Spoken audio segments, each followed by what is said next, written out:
It's time for Twit This Week in Tech. I am back, but there's a lot of tech news I missed. We're going to ask our panel, Amy Webb of the Future Today Institute and Mike Elgin of gastronomad.net, what I missed.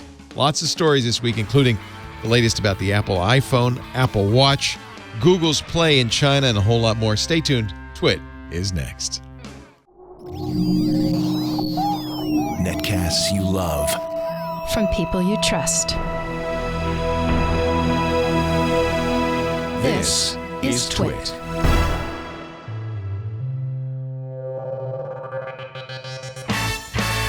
This is Twit, This Week in Tech, episode 685, recorded Sunday, September 23rd, 2018. Emotional Support Ham. This Week in Tech is brought to you by Blue Apron. Blue Apron makes cooking fun and easy. Check out this week's menu and get your first 3 meals free at blueapron.com/twit. And by WordPress. Reach more customers when you build your business website on WordPress.com.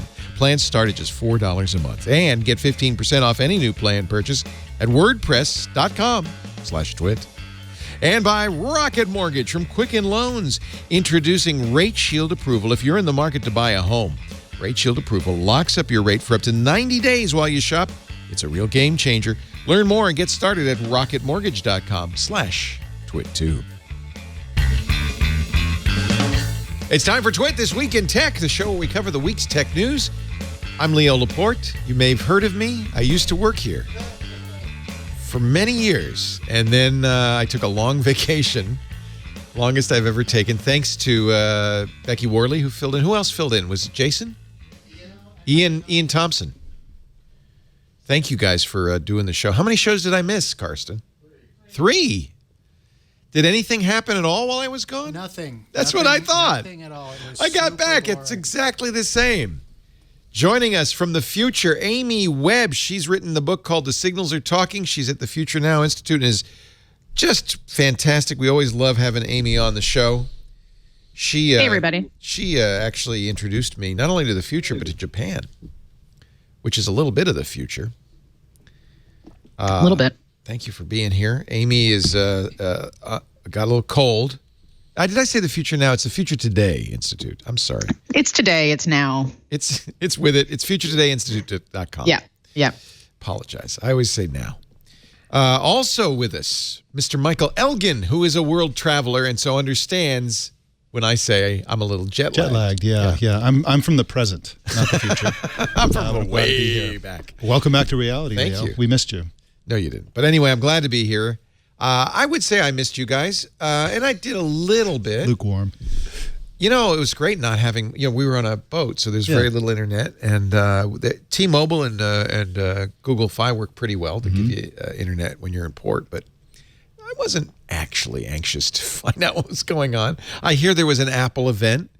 It's 2 years in a row now that I've managed to be out of town during an Apple event. I'm going to keep that up.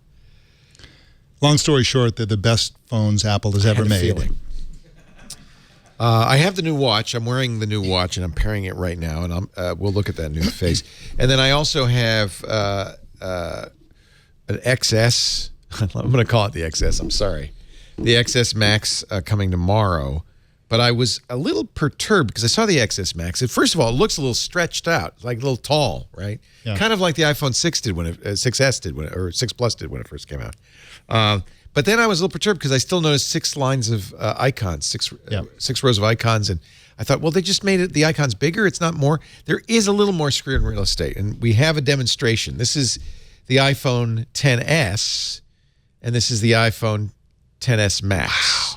Wow. That's amazing. So, Mike, it's an extra quarter inch. Mike pointed, it's about, according to somebody in our audience, Jim, who's a developer, he said it's about 13% more. But this is in Safari. You're seeing a little more of the page. Mike likes this because you see the author's byline. Yes. But for a lot of things, it'd be my guess that it won't give you more screen real estate. You just get bigger icons. Yeah. I mean, to a large extent, it'll be up to the developers. Right. And how they want to use it, whether they want different versions and so on. Yeah. But I also think, part of this is just keeping a certain level of consistency among their different phones. Now they have a But why do a small bigger one. phone if you can't if somebody can't take advantage of it? Is this just the phone China. for old eyes? China. China. China loves the big phones. And They love gold. They love gold, and they love status symbols like iPhones. And that's one big reason. So I think the other big reason is the aging population in the United States. So those phones were not built for. Well, I mean, it is.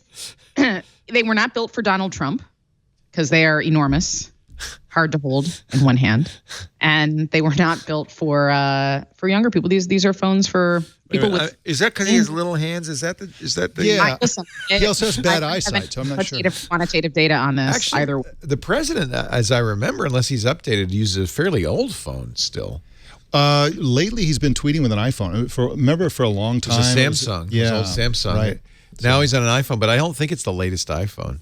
Let's just hope whatever it is has actually been locked down in some way. But this bigger phone, I think, is Mike is right. Folks. So it's for China, and it's for a certain demographic in the U.S. I actually was impressed by the XR, which we don't have yet. It won't be out till next month. But the XR, which is an LCD based, not OLED based, looks actually like the phone, like the iPhone that was for many years. Right.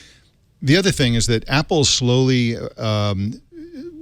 now that we're definitely in the post-Steve Jobs world, they're slouching toward becoming an ordinary company. Under Steve Jobs, they're like, Steve Jobs was like, this is the phone. Right. There's only one phone. Right. We make it, and this is it, and you have to buy it. Now they're becoming like a regular company. Samsung would be an extreme version of that, where it's like, well, we have a phone for kids, and we have a phone for people with big hands, and we have a phone for people with horrible eyes, and we have this phone, that phone. So, 10 years from now, Apple will probably have 15 phones, big lineup, because they'll be more of an ordinary company. And it was my understanding, but again, I was in a distant land where no news penetrated, but that they kept the 7 and the 8 as well as the iPhone 10, as well as the 10s. Well, one of the most interesting things about the announcement was that they had someone come on stage and talk about their environmental initiatives, and they looked pretty serious. And they announced some pretty serious things, like getting away from rare earth metals and things like that. But one of the things they emphasized was they made the point, which I've made in a column, lots of people have made in the past, the only phone that is environmentally friendly is a phone that's never manufactured. And the way you don't manufacture phones is you get a lot more use out of them. They say they're planning to do that. They want their phones to last for years and years and years. So I think they're working on some plan to have their lower-end phones actually be older phones that are refurbished and so on, even more than they do today. They do that to a certain extent. I think it's great. I think it's great news. And let's hope that that is, in fact, the case, that they make these indestructible phones that are in use for 12 years, and that's their low-end phone. But Apple's a hardware company, so that they're going to have, like, what's the business model in a... Charge $3,000 a phone. They're heading there, clearly. Well, part of the model is expand the universe of people buying phones, right? Instead of saying you got to buy a new one, find people who haven't bought an iPhone yet. And there's still plenty of room for expansion, isn't there, in India? For about 10 years. China. Yeah, eventually there is expansion overseas, and we're at the beginning of the end. So this is the beginning of the end of smartphones, and So I know that they've had a great. I know you want to talk about the beginning of the end and what is next after smartphones, because Amy has something very. She's already tired of them. No, it's not that I'm tired. But like. So everybody's very, very excited about the Apple launch. And again, like what are the significant changes between the current phones and the previous phones? What is the measurable, discernible difference that would cause somebody who is not a hardcore, tech aficionado to go out and purchase a more expensive phone? Right. I mean, there's very, very little difference between what came out and what already existed. So we're seeing negligible new developments. And at the same time, there are all kinds of peripherals. So, Leo, you've got a brand new iWatch.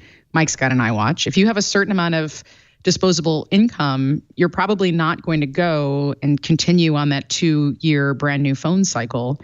You're probably going to buy a peripheral. And there's more and more smart peripherals that are coming to market. So, we're only seeing incremental differences in these phones. We're going to probably see less. We know we're going to see less phones and more other kinds of devices. And less differentiation between the phones that come out. Right. That's right. It's hard to find a differentiator these days. Yeah. That's why Apple's probably doubling down on things like security and privacy, because that's one thing Apple can say is a differentiator in Apple's products. Apple is either going to plateau as a company and start declining, or they're going to launch into entirely new businesses that are only tangentially related to phones and computers and things like that. Isn't this the classic, though, the innovator's dilemma? This is the classic problem for a successful company, especially a company with a big hit like the iPhone. It's a big problem for the most successful company, because what are they going to become, a $3 trillion company? I mean, what are they going to do to continue the growth? And they'll try. Right. And I think I'm still a believer in the Apple car. I'll tell you where the iPhone is a big hit. Thieves. Oh, they love them. Our Santa Rosa Apple store was hit at the end of the month, last month, and Megan Maroney was in there this afternoon picking up her iPhone. She just tweeted, "I was minding my own business, waiting for my Apple Watch when some dudes robbed the Santa Rosa Apple store, same store that was robbed a week ago." Wow. Last time they took $35,000 in stuff. So great that they did that. And isn't everything locked down? How did they do that? I don't know, and I certainly don't want to spread the spread the word, but I suspect they're locked down with cuttable cables would be my guess. And thieves must know this. And what it shows also is the success of the kill switch, because Apple was concerned about how many iPhones were being stolen out of people's hands, out of their pockets, and made it impossible for a thief to take your phone and reuse it. Right. So now they're stealing them brand new from the Apple store. I imagine off trucks, anywhere you can get a phone before it's activated. Yeah. And there's a lot of this. This one store has been hit twice. But in this area, in the greater sort of Northern California area, I think there have been something like 10 or 12 in the last 6 months or something like that. It's really become a big deal. And, it freaks out the customers. Apple's got to do something with those phones that are on display. It doesn't seem like that hard of a problem. I haven't heard about this happening on the East. I'm on the East Coast. I haven't heard about Apple stores getting hit like in New York. Well, the East Coast is always behind on technology. You'll catch up to the stealing stuff out of the Apple store thing. Sizzle. Well, already, my watch just woke up. I already see one difference in the extra 2 millimeters. The text at the bottom of the screen is now curved around the watch face instead of straight. Definitely worth $500. I am so... This is part of the frustration I have with the Apple Watch, too, is you don't think of a watch as something you're going to buy a new one of every year, or do you? I don't know. You do now. Well, I mean, we're habituated to waiting for... This is the problem, quite frankly, that I have with America versus China. In America, we've become habituated to the idea that everything must work perfectly out of the box, regardless of how new the technology is. And if a company isn't on some kind of annual product launch cycle, then they've somehow failed. I would rather, like Apple's now, everybody's releasing a new, Apple's releasing a new set of products basically now annually. And but this is the Silicon Valley story. If you don't double every year in growth, if you don't, this is what, and the Silicon Valley brought this upon itself by such success that the stock market and consumers and we in the tech press demand this now. But if you stop and apply like logic, right, which I know the market doesn't love, it's unsustainable. Right. Start doing that. So listen, the new iPhones are such a that to me that was the least interesting news. I agree 100%. I agree 100%. In fact, I didn't even mean to get into the subject. I thought I'd leave it to our Apple shows. We have Mac Break Weekly, iOS Today. But I mean, you can't not talk about a new. And the phones are arriving. People started getting their phones yesterday, or Friday rather, and watches, same thing. The biggest news I thought around the iPhone was that reviewers are saying that the camera in the iPhone XS. I love that. I'm going to use that. That's hilarious. They should have a special Johnny Ive. It should be the XS Ive. Anyway, so the camera is better than the 10, but not as good as the Pixel 2. Last year's Pixel. Yes. And in about a month, there's not even that long, October 9th, there's going to be a Pixel 3. How did Google make a better phone than Apple a year ago? In general, now I haven't, personally, this is not my experience because I haven't tried it yet, but I love the Pixel 2 camera. I took a lot of my trip photos with that.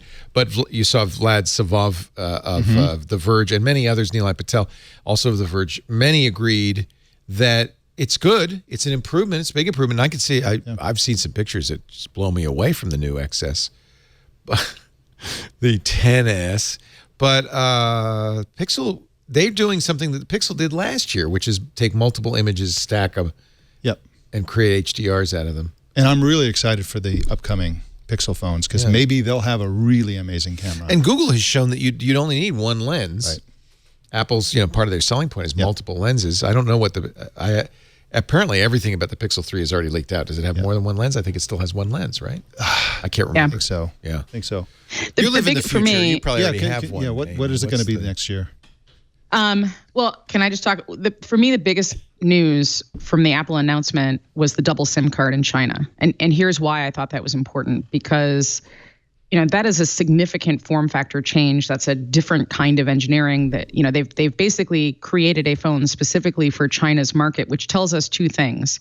One, it tells us that China is a big enough economic force that it can compel a company like Apple now to create an entirely different phone, which is sort of antithetical to Apple's culture and what it's done all of these years. But the other thing is that set in the context of the trade war and all of the different tariffs that are being thrown around, what's so interesting to me is that, Apple essentially is large enough now that it can operate. I mean, it's got enough power and capital. It effectively operates like its own nation state. And so Apple has managed to keep itself in China and outside of the skirmishes that are happening between Beijing and Washington, D.C., with a phone that's been created specifically for that market. So that tells us a bunch of things about, what Apple sees as its growth potential for the future. It tells us something about China's influence and Apple's influence. To me, that was like the big story that didn't get enough attention. Yeah. And of course, you're doing it in an interesting way, unlike other dual SIM phones. Is it only the Chinese model, or is it all models that have this capability? No, it's just the China. Okay. Yeah. And so I lived in China. Mike, did you live in China? Nope. I feel like you've lived everywhere. I've been there, but haven't. Okay. So there's a lot of people who have two different phone numbers and two different phones for many different reasons. And dual SIM phones are very popular, and a lot of times it's because that's their only computer. That phone is their whole business. But also there are regions, not just in China, but in India and other places where it's not uncommon to go from one carrier to another, even in a short trip. So having multiple SIMs is practical. I would love one because I would love to have travel a lot. Google Fi in one of the SIM cards, and then the regular Apple SIM thing in the other. Yeah, that'd be great. I'd love that. Yeah, the chance of Google Fi supporting an iPhone. I'm going to go to China and buy one. Small. I just want to say. Well, you can put a card into it. Becomes a T-Mobile phone. Yeah, at least in my experience. Right, but if you're abroad, it's the same. I believe it's the same. You don't get the multiple carrier thing in the U.S. if you put a Google Fi SIM into an Apple device. But if you're abroad, I think you get most of the benefits. That is something I can report back on, by the way, from my travels. You probably already experienced this, but it's really different what's happened with internet access. For instance, Europe now has a law that makes roaming universal throughout the EU. Yeah.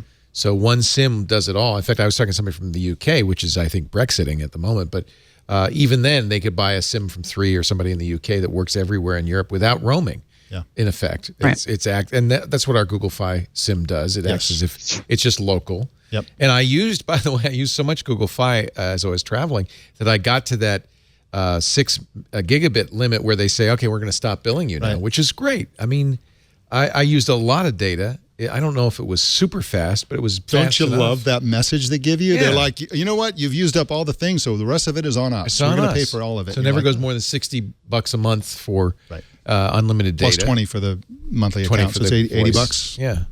I also use T-Mobile, and I paid for T-Mobile has an international plan, which gives you 256 kilobits per second instead of 128 kilobits per second. Speeds. But actually, it's a difference, and it's enough that it's pretty usable. And even this was a cruise ship that had been built in the last 2 years, and it had pretty much better internet than I'd experienced on older ships.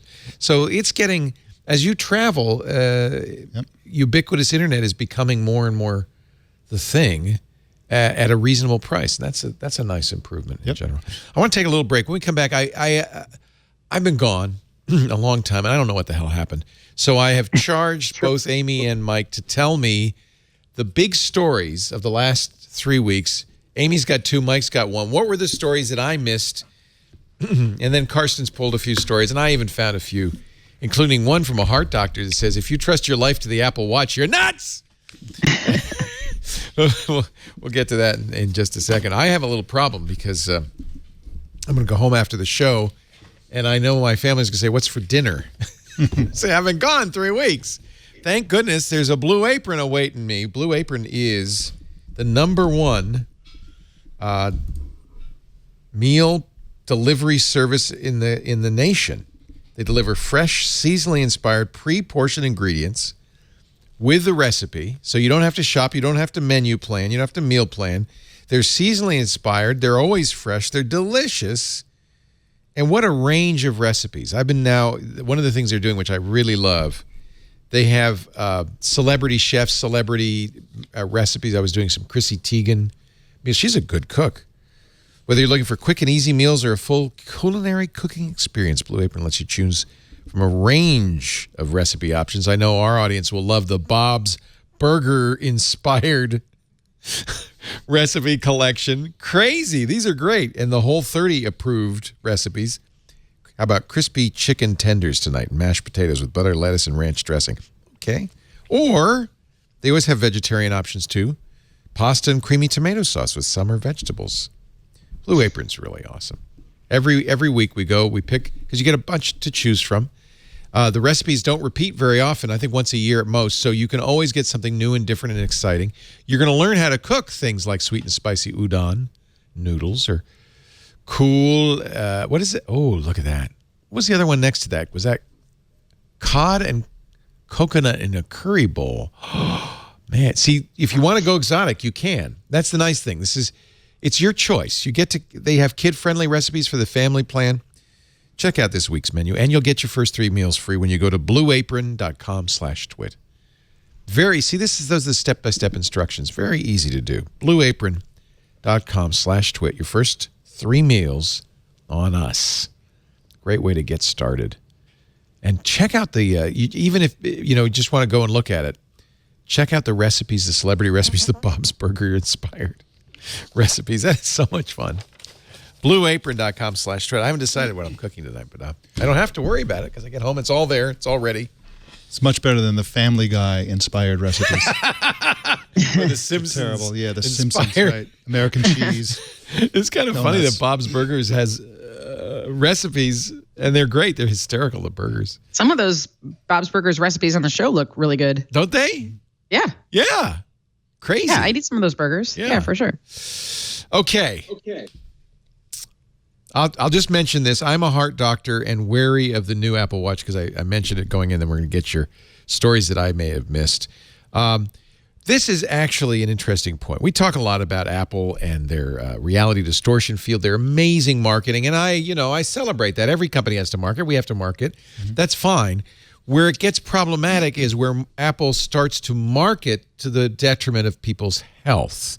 Now, I think it's very interesting that one of the things Apple's doing in these new watches is you can do the AFib style EKG that Cardia and other companies are doing. It's FDA approved, but it's 2 terminals, right? One terminal is your wrist, one terminal is the knob, as opposed to a 12-terminal full EKG that you would get in the hospital.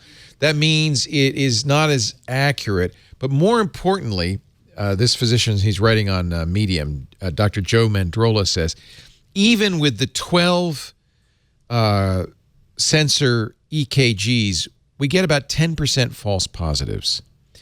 And that's an issue because that means 10% of the time in irregular rhythm, which is normal, everybody has, people have irregular rhythms, are falsely labeled as AFib, mm-hmm. which, means medication, means treatment, means serious. He has an issue, and I think a lot of physicians do, with testing a healthy population, just testing everybody, if without indication that something should be tested. He's wrong. He's wrong. He's wrong. He's wrong, but that also cuts into a lot of. He says when you endeavor to make healthy people healthier, you always risk making them worse. Here's the thing, though: you cannot in the United States request diagnostics on your own. So I'm married to an eye doctor. So, one of the ways that every doctor, because of how our billing system is set up in the U.S., the way that they earn a living is through some of those diagnostics. Now, at the moment, you could make an argument that way too much data is not a good thing because there's no way to interpret it. On the other hand, if we don't continue, the more, like, those diagnostics are important to do when you're healthy, not just when you're having a crisis, because it helps you set baselines. You can track trends over time, and we don't have a system set up in the United States to do that without going into your doctor. So the thing is that it's a huge opening. But there is a difference here, because now a consumer device is pretending or even accurately saying we're going to do some diagnostics here.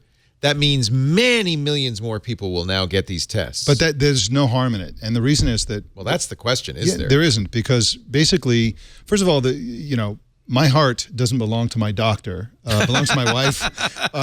That's a good point.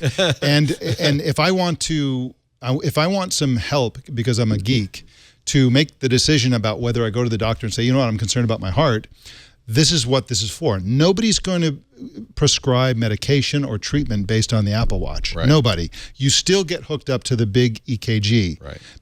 So that's why there's no harm. It's simply a decision-making tool for people to decide whether to choose to go to the doctor or not go to the doctor, or in some cases choose to go to the emergency room or not. And I think that's, I don't see the harm in that. It seems so to me you're that saying in a way this is the medical industry saying we want to protect our monopoly. That's what I'm saying. They suffer a lot. Doctors, the medical profession suffers a lot from people self-diagnosing, going on to WebMD and saying, you know what, I think I have, a wooden leg or something, whatever it is that the people decide that they have, and then then they argue. I with saw the it on the internet. This is definitely a wooden leg. Exactly. There are legitimate reasons to not want all of that testing, because again, our system in the United States is not really set up to deal with all that data. On the other hand, we really only work on diagnostics in this country when people are sick. Yeah. And then we're really only dealing with people, it's a very small percentage of the population. So the bigger picture that I think everybody's missing is what this portends. I mean, Apple is, launching a clinic somewhere in, all of the big nine. It's all of the Apple, Amazon, Google, they are all getting into the health space. They are all launching different products. I mean, it's very, very likely that we are moving into a future in which we have a sort of single record that's probably owned by one of these companies that includes our health data, which has a lot of promise and will improve our lives in a lot of ways. But it also means that there's going to be cataclysmic change in the health and medical and pharmaceutical industries. Well, it's a certainty. It's a certainty that consumer devices will actually be connected in various ways to the medical system in a more reliable way. That's super, and we're going to apply AI to that. That's going to be the biggest step forward for health, where AI will be able to say, you know what, this ECG passes all the tests, but you know what? Based on this, AI analysis, we've determined that 45% of people who have this exact same pattern end up doing X, Y, Z. It's going to be really fantastic. So this is basically just a baby step toward that inevitable future when we are going to be wired all the time, and this data will be available to our doctors, and there'll be we'll be relying on it a lot more. It might be 5 years, it might be 25 years, but we're going to get there. Well, it's going to be closer than that. It's, we already, like, all of the big companies have flooded the the Patent and Trademark Office with many, many different patents that describe hearable device, hearing devices that also collect biometrics, thin films that you would wear that also transmit information. We're quickly on our path in that direction. The real challenge is that LabCorp, Quest, we're not really set up for the innovations that are coming. The future is not evenly distributed. It's only a tiny percentage can afford or are aware of these devices. You mentioned, what is it? It's Vic Indotra's company, right? What is it? Cardia. Yeah, Cardia. Kardia. You could go out in Petaluma and accost people on the street and ask them if they've ever heard of that product, and I guarantee that 99% of them have never heard of it. You know who uses one is somebody who has been diagnosed with AFib, which is Jeff Jarvis. Yep. And he went out and bought it. It's from Alivecore, alivecore.com, went out and bought it. It basically works the same way the Apple Watch does, except that you have a separate set of pads that can work with an Android device as well. Yep. And from his point of view, it's a lifesaver because if he feels an irregularity or he wants to just make sure he's okay, if he's feeling poorly, he can at least get a quick diagnosis that allows him then to send that to the doctor. And I have to say, if you've already been diagnosed, I can see the real value of that. But I also see the point that this heart doctor is making, that now millions of people, it's a hypochondriac's dream. Yeah, or also the cure. I mean, a lot of people think, well, I think I either had a heart attack or it's the In-N-Out burger I just ate. I'm not sure. And then, they can... If I could just ask Siri. Yeah, exactly. Yeah. By the way, I am pissed off, and I don't know if this is true or not, but the NFL, I was watching the Niners game this morning, and the NFL ran an ad that said, hey, Shlomo, what are the scores in the NFL today? And my home hub pod went off and talked for 5 minutes about the scores, and I was miffed. That should be illegal. Yeah. Wow. I thought that what they weren't doing. I thought that was an FCC. It should be. Here, we have diagnostic devices in our homes that at one point were just as controversial as the Apple Watch. Thermometers. That's a good point. Thermometers first came out, I bet you're right. I bet when the thermometer first came out, doctors said people should not be able to find out what their temperature is. It's just going to cause more calls.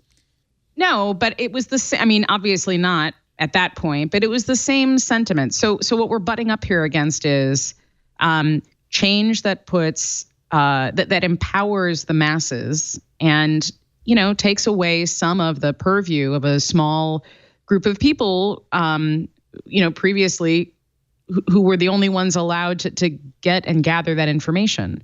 So it's just, we're in another period of transition.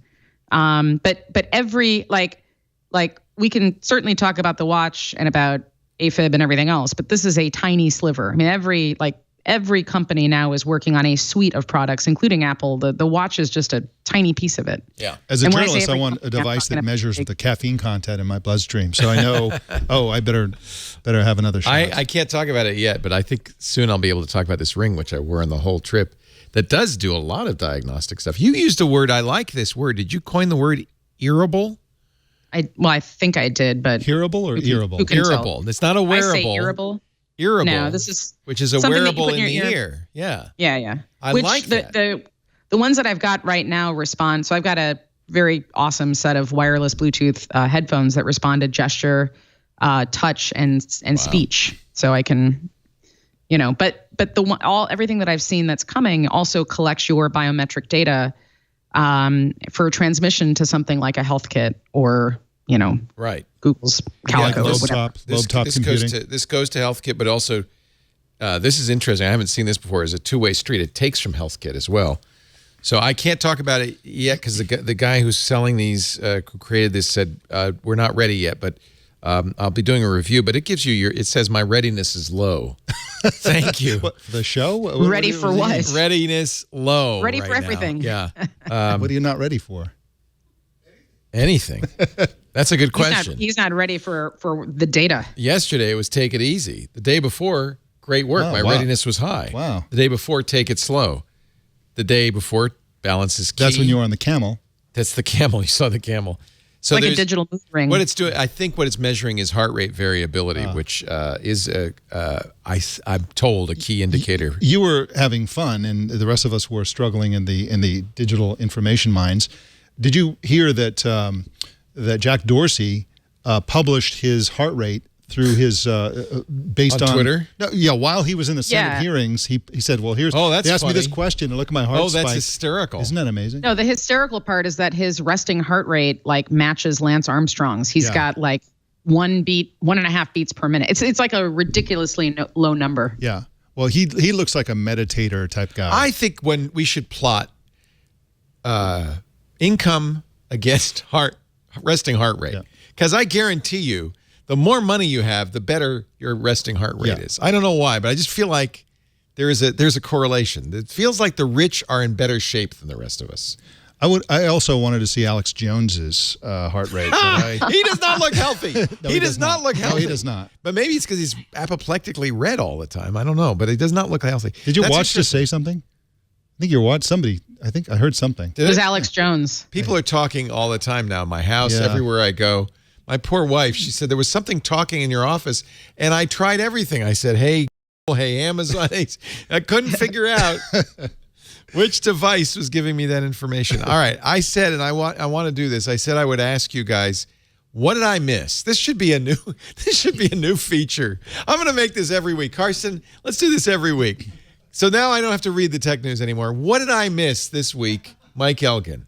Okay, so Elon Musk is going to launch a Japanese punk rock billionaire into space. I saw that. I didn't know he was a punk rocker. He's a punk rocker. He actually had a successful punk rock band. Wow. Before he was a billionaire? Then he launched a digital clothing company. Yeah. Yusaku Maezawa. Am I saying that right, Amy?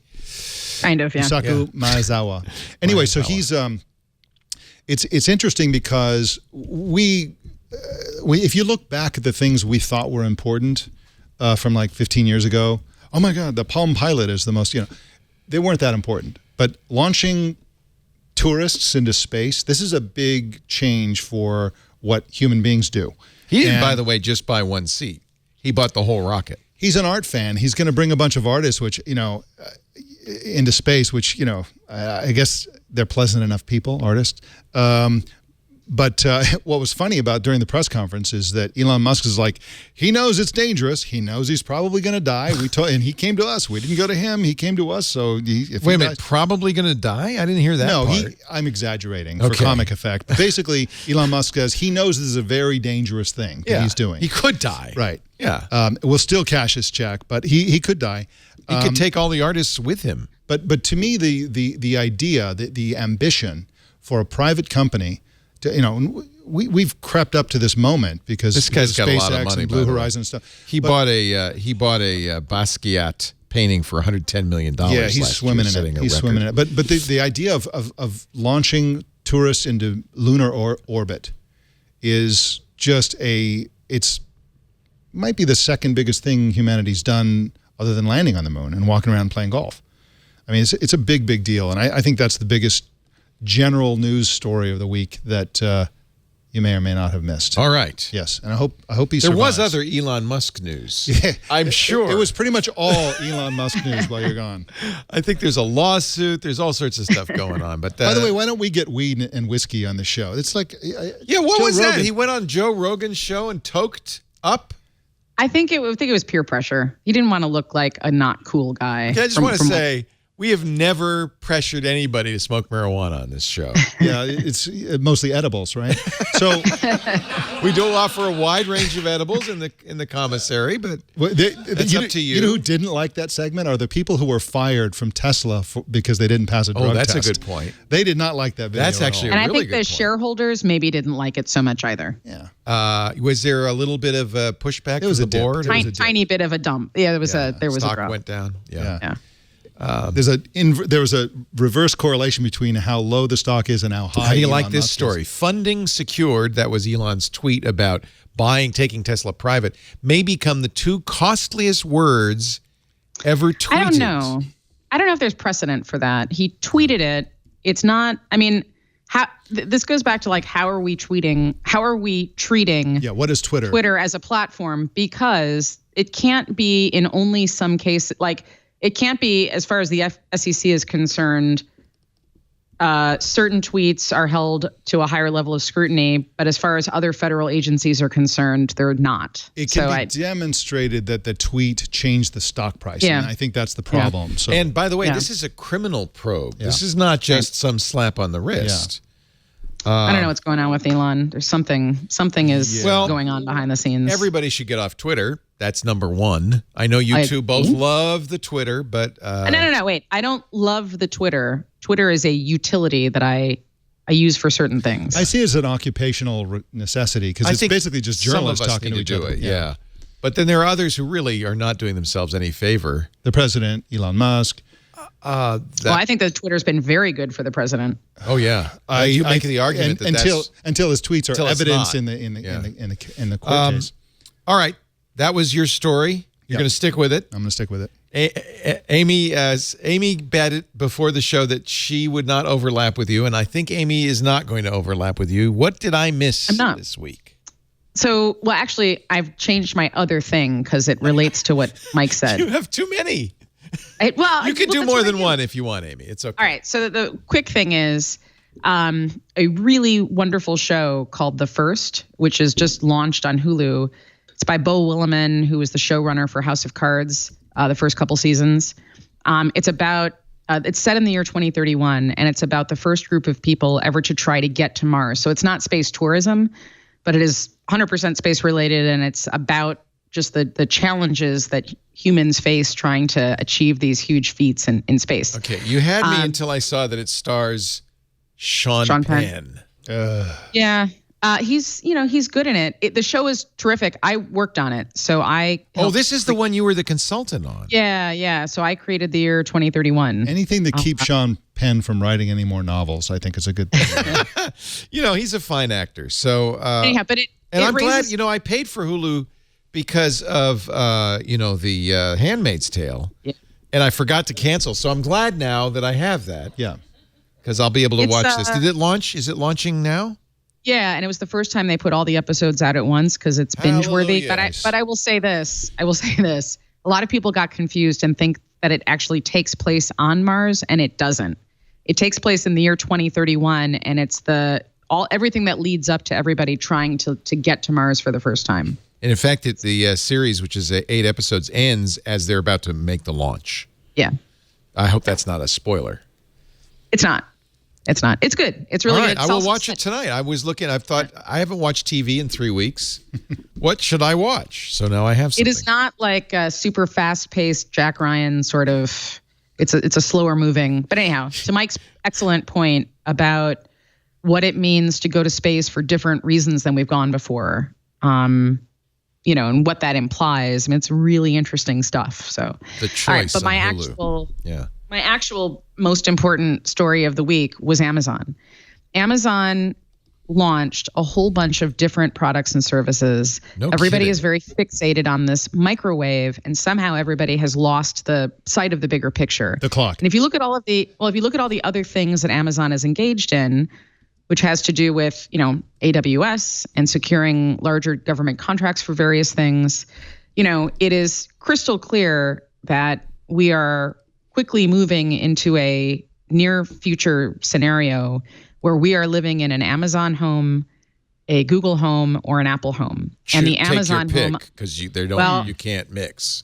That's correct, because they're not interoperable. Yeah. And from my vantage point, the Amazon home is likely to be most closely connected with government services. And so for people who can't afford certain things, absolutely. Why do you say that? This is not a bad thing. But I think it's highly likely that. Why would government pick a winner? Pardon me? Why would government pick a winner in this race? Because the government at the moment can't manage. I mean, literally cannot manage. Have you heard all the nutso stories about housing or human services? No, as I said, I've been off the grid for 3 weeks. Well, I'm starting to really appreciate it, by the way. Yeah, no kidding. But it's like very, very clear to me that the 3 companies are vying not just to own our living room, but to power our lives, and our lives as they, if you treat the home as a sort of gigantic spatial computing environment, and we are a part of that, the road ahead to me is very, very clear. And so the microwave is sort of silly but cool. The clocks on the walls are silly but interesting, or whatever. And everybody needs to. It's fine to acknowledge these individual developments, but if we look from a 40,000 foot perspective, the pieces are starting to come together now. What I saw was the CNBC report saying Amazon was going to announce it. Did they announce it? Yeah, they announced a couple days ago. Lots and lots of products and services. Okay. So there's a device now that you can turn any car into a electric-powered. Well, I've had the ROAV from. But this is one that's officially. What I find interesting is that Amazon has decided to make their own as opposed to license, because it looked like for a while their strategy was going to be, we're just going to put Echo I won't say the A word, but echo everywhere by licensing it and making it very easy for somebody to build something. Well, they're also doing that, but they're producing. I mean, it is, to me, I think everybody's, when we think about the future and who's really building the future and who's really thinking, Elon Musk has certainly done some interesting and wonderful things, right? But for my money, Jeff Bezos. Jeff Bezos, yeah.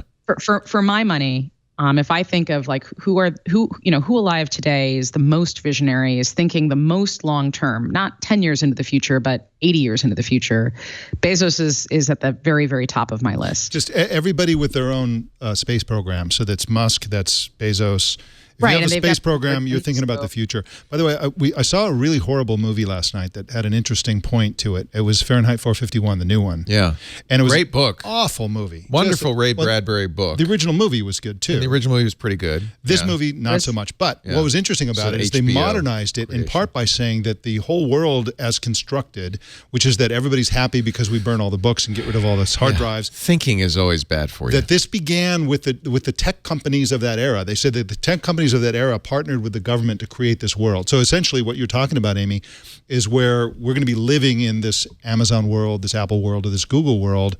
This is the world of Fahrenheit 451. This has always been the stuff, though, of science fiction, was the corporate governance, basically. Yeah. Giant corporations running the world, if not in actuality, at least in de facto. I mean, it's good and it's bad, right? There's a way to look at this in an optimistic framing, and there's a way to look at this as a catastrophic framing.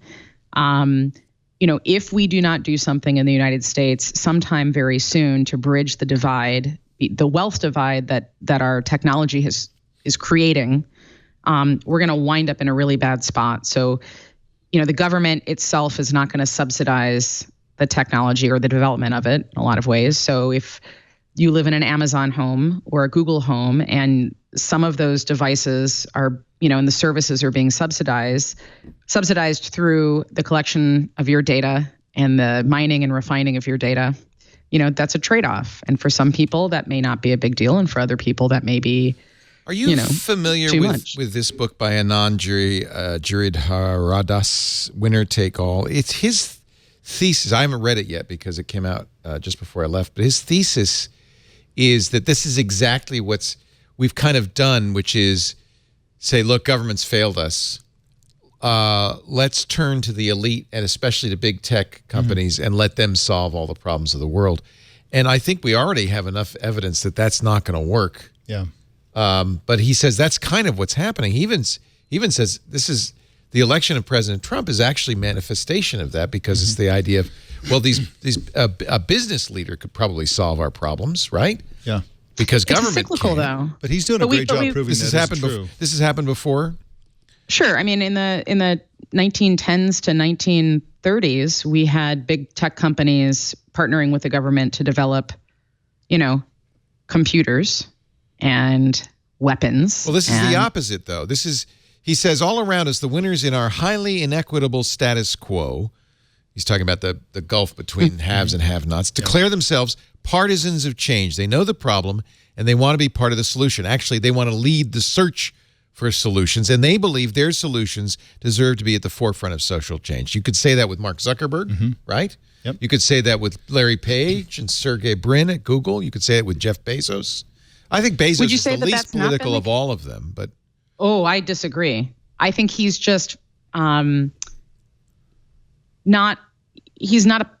in public as much. He's extraordinarily disciplined about what he does in public. But so we don't really know what he's up to. It seems to me that a great number of societies have collapsed because of huge and growing inequality between the haves and have-nots. I could be wrong about that, but I think most of the major civilizations that have existed, and so I think that I guess you could say the merchants of Venice, for instance, declared themselves, because they had great wealth, declared themselves to be the future of the world, or the Romans or the Greeks. I mean, if you look at even ancient Sparta, which the Spartan system that we know was essentially found, now we're really off the rails, was essentially a revolution that made everyone equal who was a citizen. And then over the next 700, 800, 900 years, they evolved to the point where there was more and more inequality, and then the system fell apart because there was inequality. It was a direct result of they couldn't raise an army because you had to be wealthy to be in the army, and there was only like 30 wealthy people left. It's a small army. And they were really wealthy, but that's a small army, and they just kind of fizzled out. So getting back to this is totally, it's relevant to tech, though. Yeah, it's relevant to technology because these are the elite that want to run the world now, are the tech elite. Right. And so, again, like the Big Nine, so my upcoming book is called The Big Nine, but there's 9 companies that control the future of AI. 6 are in the United States, 3 are in China. China's 3, the Baidu, Alibaba, and Tencent, are very closely aligned with the government. And part of what's happening in China and why we see these tectonic shifts happening is because China is about to go through social mobility at a scale that's never been seen before in the existence of humanity. Yeah. The number of people in the middle class is going to balloon over the next decade, and they're going to move up. And so like part of the reason that China's in Africa is because China doesn't have enough wood to make the fancy, like this red colored wood that is very popular there. Like they don't have enough wood to build the furniture that the newly wealthy people want to buy. So you get problems on both ends. You have problems when there's massive inequality, and then you also have problems when there's massive shifts in social mobility that all happen at the same time. And all of this involves the big tech companies. All of it does. So it's to me, the connection with technology is that the Bezoses and other billionaires like him, although he's currently the world's richest person, it's the use of technology and algorithms and AI and stuff to sort of take over everything. I mean, if you look at the rise of Amazon, he's used AI or something that could be considered a precursor to AI, essentially crush his competition. Famous diaper.com thing where he was underpricing their diapers like in real time until they had no valuation. Then he bought them for pennies on the dollar. Yeah. That's an example of how that's a direct link between somebody who's worth $130 billion or whatever it is now and technology. Yeah. He's using technology to create this gap, this wealth gap. So New Echo, I'm just looking now at the announcement. This was just a couple of days ago. It was on the 20th. You can go to Amazon now and pre-order some of these New Echo Dot, which is, sounds better, I guess, and is covered with fabric. So, fabric was a big deal. It's got that going for it. There's also New Echo Plus, again, better sound, fabric. They're finally they're doing a 10-inch Echo Show. I really like the Echo Show. Everybody hated it, said it was ugly. You mentioned the microwave. Right, which is voice activated. I mean, you can't say a lot, the A word. I don't really have a lot. Take a potato out of my refrigerator. I have a lot of trouble putting something in the microwave, pressing a button, and it goes on. Yeah, and it doesn't seem like that big of a deal. Well, why do I need to talk to my microwave?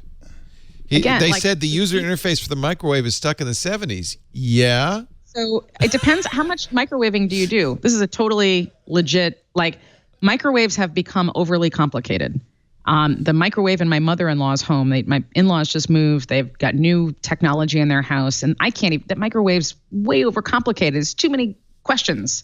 Just I just want to nuke something for 2 minutes and be done with it. Maybe I have an old one because I have one where you put something and you close the door and you press the number 1 through 9. It zaps it for that many minutes, and generally that's all I need. That's all. That's correct, but they've overcomplicated they got a lot more of now. this. Oh yeah, because they're trying to say, well, is that a broccoli you just put in there? Well, I can cook broccoli in 12 different ways. Yeah, I don't want that, but that's what Echo's going to do too, right? Or is it incremental benefits? So you're a microwave manufacturer. What do you do to get people to keep buying your microwave? So, and there's some other issues like tactile functions, and if you're in a situation, it's easier for you to speak than to push the buttons. Yeah, I'm the wrong guy to talk to because I bought that $1,500 internet-connected toaster oven. But I can't talk to it either. All right, so there's also the Echo Auto, which you talked about a little bit. That's, there's a smart plug. $25 Echo smart plug. A lot of these are just Amazon crushing little companies that are making things like smart plugs. The wall clock can be used to set timers and other time-based Echo tasks, which is what I already do. half the use of an Amazon is in the kitchen to set timers, and so it actually becomes a timer. Oh, wow. You never have to worry about daylight savings time. The motor will automatically change. Isn't that pretty common? There's a motor? Bezos is pretty obsessed with clocks in general and time. This has got to be a personal obsession.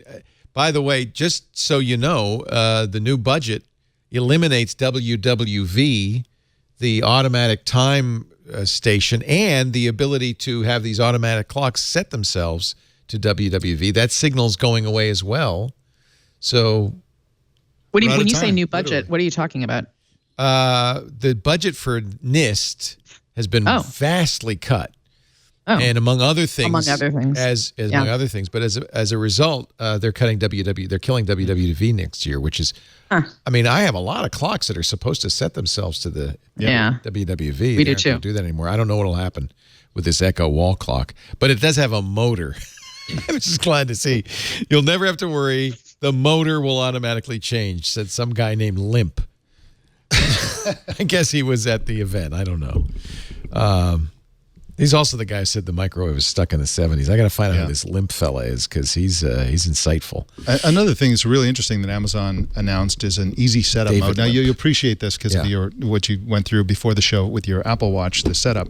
But now, basically, it's this really, it sounds like a great system where you bring in a new device, your device number 21, into your home that supports the A word, and it just sort of like authenticates it and puts it online very quickly and easily. I think that's going to be a kind of a major thing from Amazon that everyone's going to copy. There's a new guard mode, which is kind of interesting. Yeah. That will move all your devices into a security mode. Yeah. A lot of this is about nudging us to a different behavioral paradigm for the near future in which we are talking rather than typing. And there's many millions of autonomous decisions being made on our behalf through those conversations. And it's ubiquitous. I think I have a different vision of all this. I think you guys are acting like this is all a clever plan. And I think they released the Echo and, whoa, people bought it. Yeah. So let's do 50 more Echoes and see what people will buy. I don't know how. I would believe that if it was Google. I don't believe that with Amazon. Jeff has I think a secret plan. Listen, he's not in the public so much. People don't know his personality so much. You don't see Jeff Bezos tweeting. You don't. And I will tell you, do I believe that there is a grand plan and he has a singular vision that is, flexible on the details, but he is marching toward a future that he sees. It does seem like that, absolutely, doesn't it? Yeah. Absolutely. And I that's why with all of these sort of seemingly disparate devices, it may seem like, the Echo Show was a hit, therefore the smart speakers are in right now, and that's where they're making more of them. Yeah. Right. I don't think that's what's going on. I think that may be what's going on with some of these, with Google, for example. I do not at all for a moment think that's what's going on with Amazon. I think that they have it was a strategic obvious plan. that the Amazon Echo was going to launch a revolution. Super obvious. The week that launched, I wrote a column detailing exactly what would happen in the next few years. I think so. Exactly what happened. We're moving to this paradigm you talked about. But I keep hearing these stories like, well, Amazon Web Services, they thought we have some extra computer time. Let's see what Amazon Prime, what do we charge? I don't know. Let's just try it, see what happens. Amazon Echo. You think that's a disinformation strategy by Jeff Bezos? Like pretend he doesn't know what he's doing? As a member of the press, I know that when you approach them, they're a very different company to work with from their PR standpoint. I go to Amazon and say, hey, I'd love to talk to the person in charge of this initiative. I want to find out what your plans are, blah, blah, blah. And they are the most locked down. It's like talking to Kim Jong-un or something. Smart. Super very smart. Much is. Just super self-serving. I was in Seattle a couple of weeks ago at the Spheres. These are the somewhat contested, beautiful. It's part of their headquarters in Seattle. Yeah. Big spheres covered with inside with different 40,000 different species of plants. Lots of fabric. No, it's sorry, organic fabric. This is part of Amazon's downtown effort. They want to put their campus in the middle of Seattle as opposed to Apple's campus, which is a fortress. Lockdown. Yeah. You cannot go anywhere, and that's just a lounge space, and you cannot go anywhere in that. First of all, you can't even get into it unless you know somebody, which I do. And that's what the announcement was. You have to be like tethered to that person, otherwise you know. and they will check. When students tour Amazon greenhouse, better not get left behind, right? Right. They count the kids on their way out and make sure that. Wow. They actually do. They have a inventory system with their tags, and they do count. They count and make sure that. Seems like a humid place to have a meeting, though. Could I sneak in? I would live in that place. Are you kidding me? It's really? It's like an enormous greenhouse with perfect weather all the time. Compared to Seattle, oh yeah. Is it the biodome? There's three biodomes, kind of. Technically. They have good coffee inside. I mean, that was what there's where they went wrong. With the original biodomes. They should have a coffee plantation instead of all the good coffee instead. So other things happen in the world of AI that was really interesting. One that's not getting a whole lot of play is that Salesforce came out with an AI voice first solution for Salesforce. It's going to come out. They didn't launch it. How do we know that's just not a Me Too kind of? It seemed everybody's pretty got one. Ambitious, actually. It's got sort of Google Now style preemption, where it'll say, "Hey, you really need to call these customers because they're being neglected." That's actually a good idea. It's basically Salesforce is essentially a spreadsheet or a database, and they focused on taking natural language communication and parsing it into the correct fields, and then having preemption and communication, so you can say, hey, tell the group blah, blah, blah, and it'll go and it'll send them the resources they need. From what they've promised, it sounds significantly more visionary, I think, in terms of how the world will work in the future than the Amazon stuff. The Amazon stuff is like, you can talk to the A word and you find out the weather and get a set a timer. This is like, okay, I'm partnering now with AI. When Elon Musk was baked out of his mind on the Joe Rogan podcast, he had one puff. Did you see the size of that? Anyway, he barely inhaled. Yeah, so he started. I mean, that was which is why the whole fallout is so bad, by the way. But he made the point that if he had inhaled, it would have been okay. No, if he would have actually smoked a bowl, that would have been one thing. He barely took any. Everyone's a critic. Everyone's a critic. Anyway, so he was basically saying that what a corporation is it's a cybernetic organism between human intelligence and artificial intelligence, and the percentage of the artificial intelligence will only increase. He was talking about his whole anxiety about AI and all that kind of stuff. But anyway, it was an interesting perspective, and he said the only thing that's preventing us from being much more closely aligned and partnered with this growing AI is the interface, and voice is a major interface. And so for Salesforce, this is like an example of corporations eventually turning into these cybernetic organisms with this great interface. It's a great interface. Yes, that's all. We built models showing that most of our conversation, 50% in the industrialized world of conversations that we have with machines, 50% of the interactions that we have with machines by the year 2022 will be with our voices. So Salesforce is just like the next company to jump on this. It's not really a bandwagon. It's a transition. Yep. I just want to go back to the Elon Musk thing with AI for a moment. So artificial intelligence is the third era of computing. It's not some other thing. Yep. And I think that Elon Musk is an incredibly smart person, and I think he's probably a very good engineer. I also don't think he fully understands AI, given what I've heard from when he's talked about it. Mm-hmm. And his abject alarmist interpretations of AI, I think are not good for us all. So I just want to. And you're writing the book, The Big Nine. And I'm right. I wrote the book. It's in. It comes out in a couple months. Oh, how exciting! I'll send you a galley. Well, you'll be on the show, and we'll talk, of course, about it. But is it just those 9 though? I mean, can a company like Salesforce be a player? Salesforce is a player. Uber is a player, but they are not building out the ecosystem. So they'll use other people's stuff.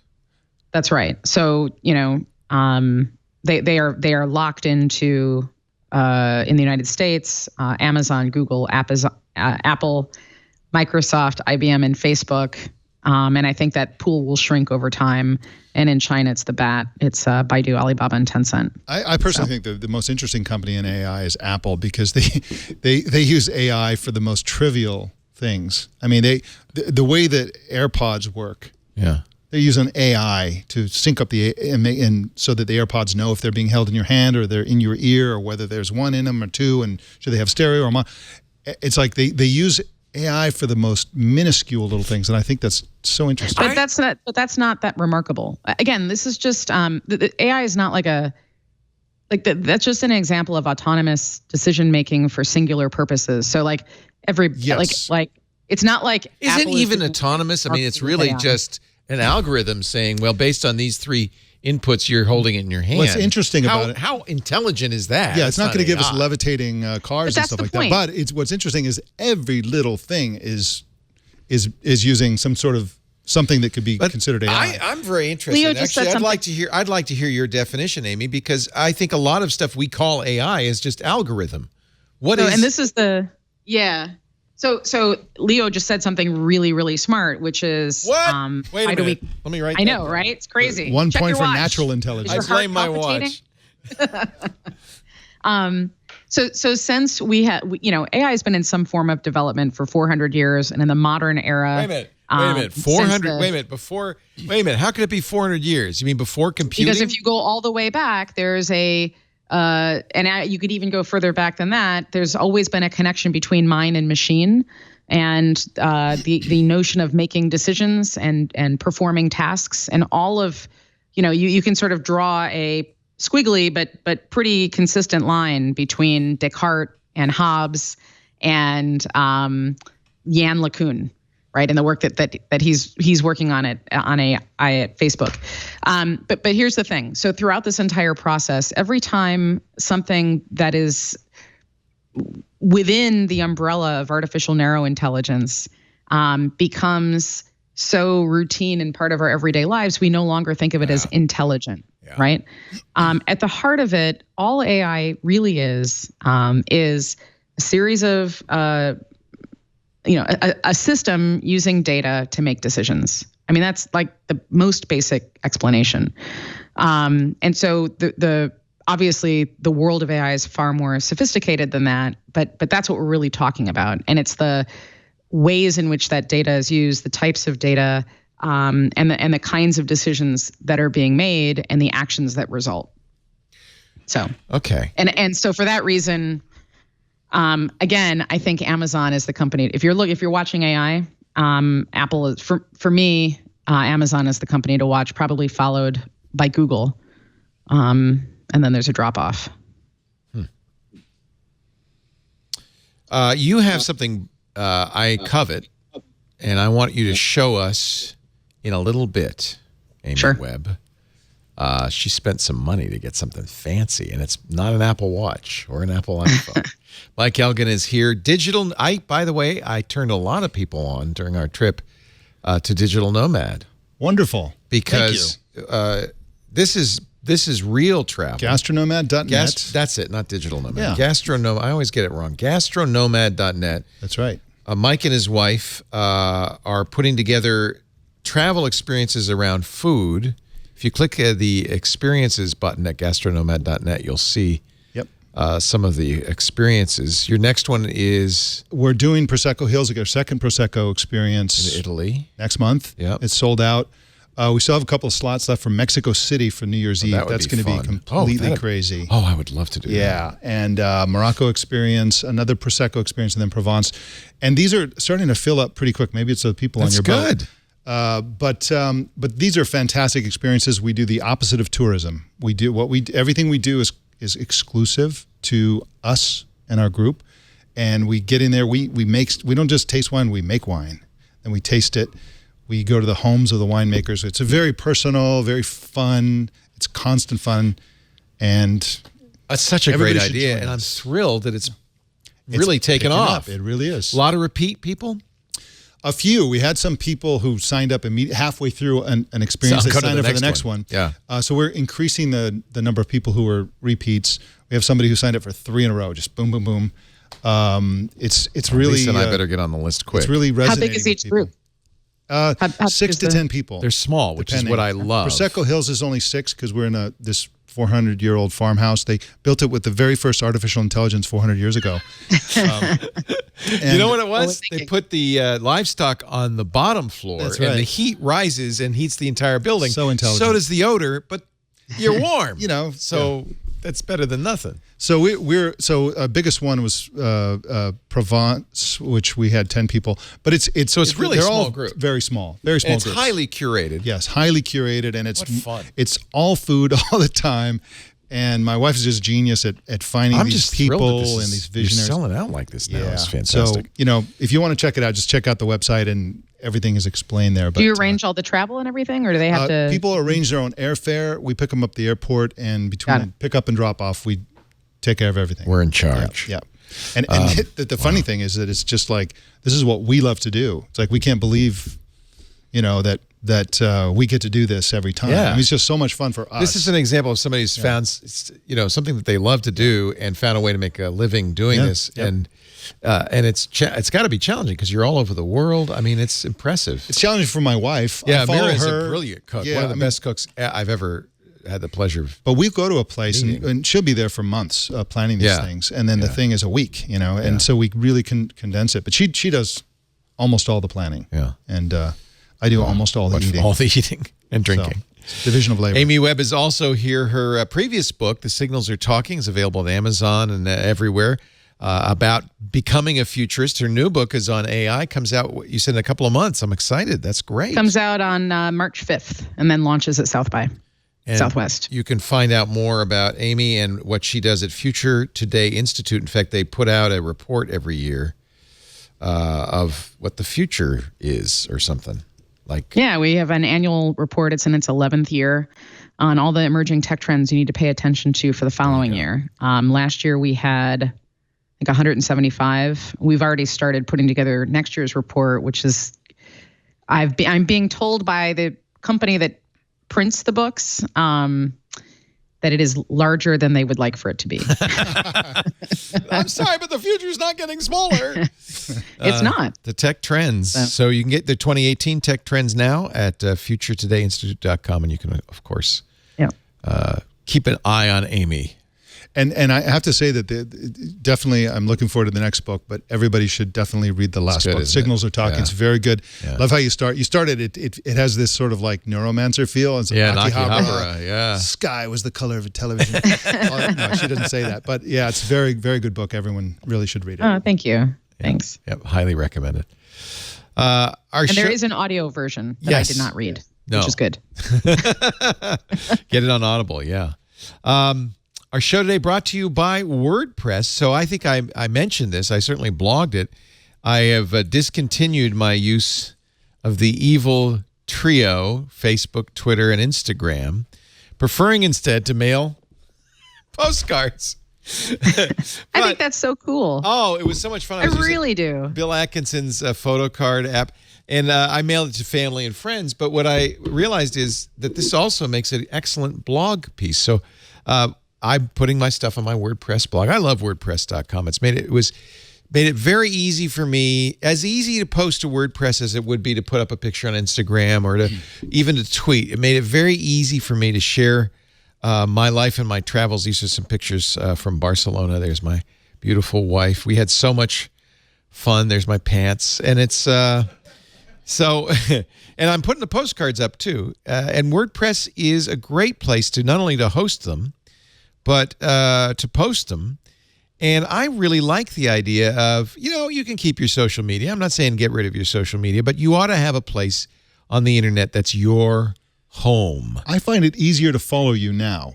Because I get it up via email and it gets right to the You can subscribe to it. Yeah. You asked that on one of the comments. Yeah. And I did not reply, but there is a subscription link somewhere on there. And it's fantastic. That's one of the things I like about WordPress. I was able to post this with very limited bandwidth from the ship. From a boat, probably using cell phone, and get it out there, publish it. And that was really, really a lot of fun. I am such a fan. WordPress.com. If you're a business, if you're an individual, you really need to have your place, the place on the web that is you. And it's good to have a Facebook page or a Twitter account or an Instagram. You should probably do all of that. But it should all link back to your domain, right?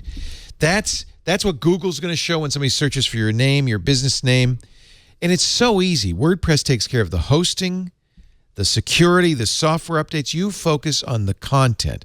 And I use the WordPress apps on my phone or my iPad, which made it even easier. They have a great app. It was so simple to post this. It's just fantastic. Upload images, video, audio. And by the way, of course, you can link to YouTube or Twitter or Facebook, but when you put the images on your site, you own them. They're yours. You're never going to lose them. If Twitter closes down or closes your account, this lives on. And by the way, very easy to get data into and out of WordPress. I really like that. You can grow your audience and reach new customers with built-in search engine optimization, social media features.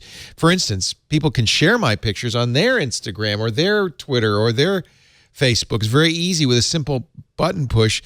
That way the world, is helping you promote yourself. And you're going to get help from WordPress, 24/7 support, the best support team in the world. WordPress plans start at $4 a month. And there's a good reason. 31% of all websites, including mine, run on WordPress. 31%. It's the best. Right now, get 15% off any new plan purchase. Go to wordpress.com/twit to create your website. WordPress.com/twit. WordPress.com/twit. It's funny because these postcards are being mailed, right? And so there's 4, I think, still to come. Can I see one of those? That haven't arrived yet. So at first I was putting them up on the WordPress blog, then I realized, well, that's not fair to the people I'm mailing them to. So I have to wait till they arrive, and then I will post the remaining postcards on the blog. What service did you use for the postcards? This is Bill Atkinson, the guy who created HyperCard and most of the Macintosh software.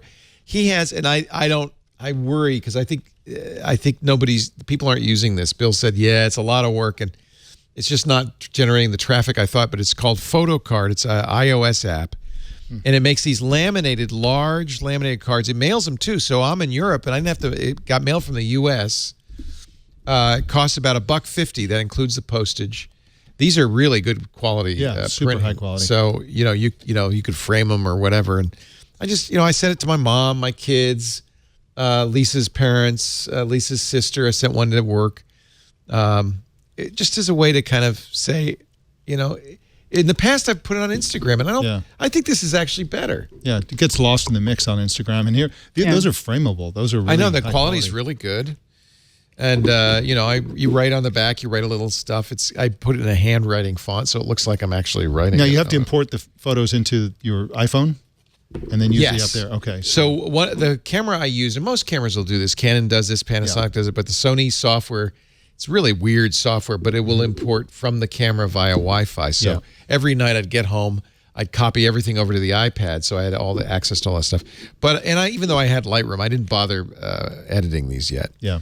But you know what? A good lens makes all the difference in the world. This is a really superb lens on a 42 megapixel full frame. Do you ever play around with any of those lenses for mobile? Do you think those are worth it? Well. So what happens when you start doing all that stuff is it degrades the image a little bit. So, because they're going to always opt for fast speed. It also ruins the point of using your phone, which is to whip it out, take a picture, put it back in your pocket. If you have to take it out, like mount a lens. That's what I find. As I have, you mean the physical lenses you're talking about? Yeah, I'm talking about the physical. Those aren't very. I've had those, and I've had all of them. What's the point? Yeah, there are some more expensive ones that are good. But yeah, what's the point? Yeah, and. But I have to say, none of these were iPhone pictures. There are a few iPhone pictures on here, but almost all of these are with a good camera. And it's funny because I only brought one lens, so if I needed something a little more panoramic, I would actually whip out the Pixel or the iPhone. But anyway, it's a lot of fun. And I don't miss Instagram. Lisa posted on Instagram, but... I'm putting these postcards. It's nice that his program lets you save an image of the postcard. So I saved the image and then post that as a blog post. And post it as a blog post. But now it's not editable text or anything. So that's the next thing I'm going to do is make it more accessible by putting the text as when you hover over it. Did you get the stamp and everything? Yeah. You know what? The other thing he does is he lets you do custom stamps. So I use the I'll zoom in on a little bit here. That's Columbus. So the city fathers of, this is in the Seville Cathedral, the city fathers of Seville were really terrified of Columbus, especially the king, because he became so powerful after he came back to Spain and enriched Spain and made it one of the great world powers. He was so powerful, they were terrified of him. So when he died, they shipped his body back to the New World. And for a long time, he was in the Caribbean. And they finally brought him back a couple of 100 years ago, and they have his coffin. But people were worried: is it really Columbus? I mean, the corpse has been, the bones have been rattled around all over the world. So a couple of years ago, they did a DNA analysis, and it is there's a couple of people still alive that are descendants of his, and they were able to verify that those are actually Christopher Columbus's bones. Huh? Now they're on your postcard. And now they're on my.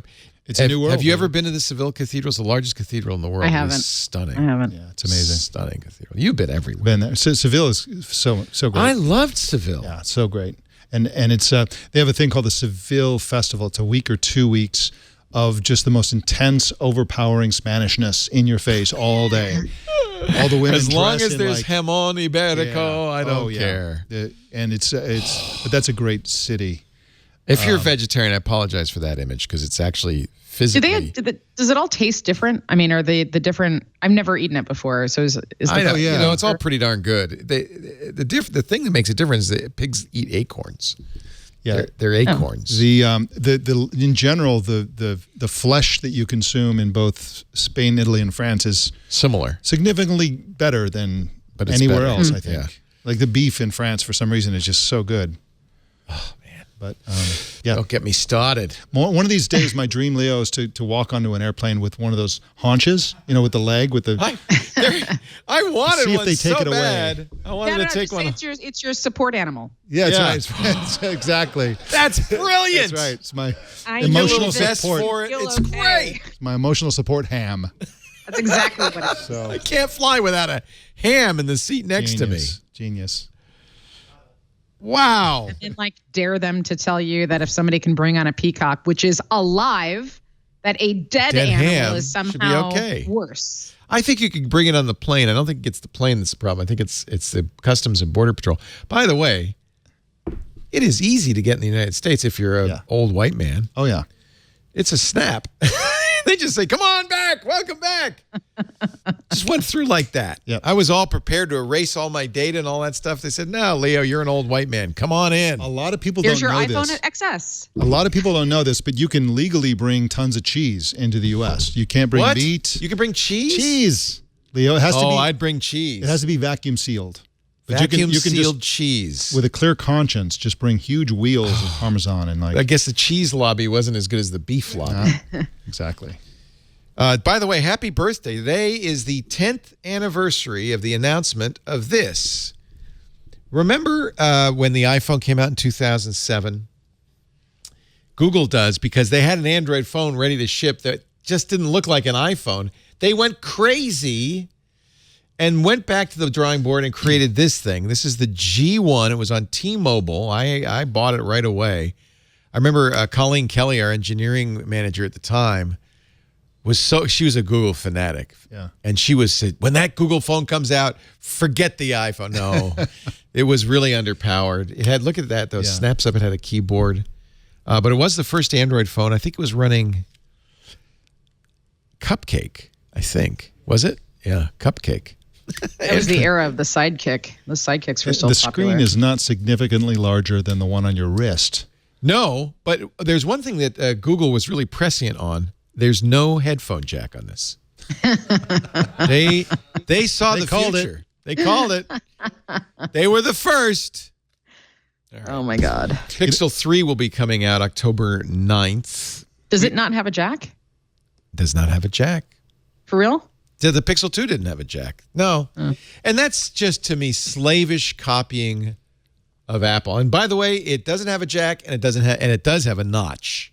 That I cannot understand. I understand the notch. Actually, I'm the other way around. Where are you guys on the... I understand the notch because you want to get this. You don't want any bezel, and you've got to put some cameras there. So that's fine. I can live with the notch. I don't understand the lack of a headphone jack. I think that's insane, but I have to live with it. And everybody seems to be doing it. Apparently, according to Cas van Dinter, there is a fourth color in the source code. There's a line you only hear on geek shows. There's a fourth color in the source code, pink. Pink. For the Google Pixel 3, it'll also be available in pink. What does it matter? We all nobody can own a phone that doesn't have a case on it because they shatter if you... Exactly. So what does it matter what color the phone is? You're like my wife, because I said, what color do you want? She said, I don't care. I'm going to put it in a case. Right. So you guys have cases on your phones, right? Yeah. You know what? Before I got the phone, I got the case. Yeah. It always comes first, and it gets me all excited. Oh, there's a package from Apple on your desk, Leo. Oh, great. It's a case. Wow, that's exciting. Let's see. Oh, Google has suppressed a memo. This is according to The Intercept, revealing plans to closely track search users in China. Specifically, the search tool would be associated with a phone number so that the Chinese government can know exactly who's searching for what. Yeah, this isn't Google. Google doesn't care. They're doing this for the Chinese. Yes, but they're apparently, and this is part of the controversy, which caused some store not only their number but their movements. Exactly. So this is a great tool for China's alarmingly growing surveillance state. China is really on the forefront of using advanced technology to surveil and monitor the population and control them and stuff like that. And this would be another example of that. And everyone is disappointed in this because Google is the one company you could point to that said, look, they left China on principle because they were hacked by the Chinese government, because the Chinese government wanted them to censor, et cetera, and they left. And so everybody's like, oh, wow, Google's like a little bit better than other companies. But this report seems to indicate that maybe they've changed their tune and they don't want to be better than other companies. Google did not respond to the Intercept story. Amy, last time you were on, we talked about the Chinese social credit system. Sure. So, again, none of this should come as a shock to anybody. Well, it's no shock that China wants to do it. It's a little disappointing that Google is helping them. Right, but Google has had a presence in China for a very long time, as have Apple and Microsoft, and and the challenge is that from my vantage point, a lot of this work in technology and the partnerships that we're trying to see and skirting around the government in different ways, all of this plays very neatly into Xi Jinping's New World Order, plans for a New World Order in which China and China's special brand of communism has spread. And so all of these technologies and all of these devices and search. And, the problem is that China is too lucrative. There's 780 million people who are wired, and that population is growing, and their social mobility is growing, and their economics are growing. I mean, it's too big for companies to ignore. So if you're a big tech titan, you want to capture part of that, economy. And so, I guess it's completely Pollyanna-ish of me to say, well, gosh, I wish American companies would stand up to authoritarian companies and say we just aren't going to do business there because we believe in freedom. Is that too much to ask? It's not too much. And the problem is that it's not a black and white issue. There's a line somewhere. There is a line. So if the Chinese government said to Apple, okay, in order for you to sell iPhones here, you have to execute prisoners for us in a stadium. That's a line we're not going to cross. That's a line. Obviously. So and then there are other things like Apple's willing to eliminate certain apps from the App Store that the Chinese government that's on the other end of the spectrum. A little bit more innocent. And then where is the line that's acceptable? There's a line there somewhere that's acceptable and unacceptable. Here's the problem. As soon as you say, well, we're going to do business in this country, then you are saying, and whatever the laws are of that country, we're going to adhere to them. Otherwise, we can't do business. That's why we celebrated Google's decision some years ago to essentially leave China. But they didn't leave China. I mean, they instead of censoring search as China requested, they moved search offshore to Hong Kong, and there was no Google search in China. Yeah, admittedly, they had other stuff going on in China, but we also ought not to be so Pollyanna-ish about our own government. I mean, listen, it's most people aren't plugged into what all the governments of the world are doing. And we're heading into UN week.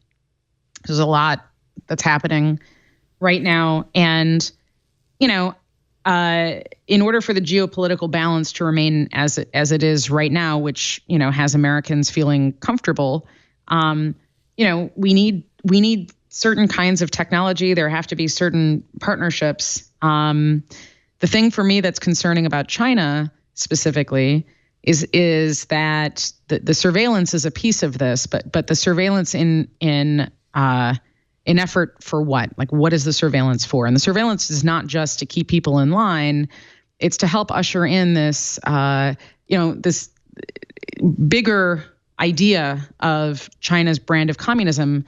In the year 2049, that's the 100-year anniversary, and there's a lot of plans and strategic initiatives that are leading up to that. And there are all kinds of allies that they're building all around the world. So that data collection has a lot to do with seeing that new world order come to fruition. And we may like this or not like it, but the big nine are all part of this. Just to be clear, though, this isn't the word communism is a loaded term historically, and it's really Chinese Communist Party that enables this social control, but they're not actually that communist, and they're also not exporting their brand of communism in the way that the Soviet Union used to do. Oh, I totally disagree. It's kind of a different thing. Yeah, they're dominating and exploiting economically, but they're not trying to get countries to like have a Chinese style of for the most part. I mean, I disagree. They've got. But they have 68. Yeah, the largest. I don't want to turn this into go ahead. Finish, Amy. Go ahead. They had what? There are 68 countries right now that are signed on to a pilot program that's part of a. I mean, this is very much about a very, very long-term plan. It's interesting. This is something the United States has done for years. It's kind of. There was a book John Dvorak used to love to talk about, the Confessions of an Economic Hitman, that talked about U.S. companies and U.S. government, with the help of the U.S. government, going into nations and essentially destroying them, particularly in South America, by exporting American capitalism to these countries. And that's exactly what China is doing. But there are reasons China is doing it beyond ideology. It's not an ideological. I actually think part of it is. I think that they are. They very much see, and this hasn't changed since I lived there. In Beijing, the CCP sees the United States and our democracy as counter to their interests. They see us as a viable economic partner, so we need each other.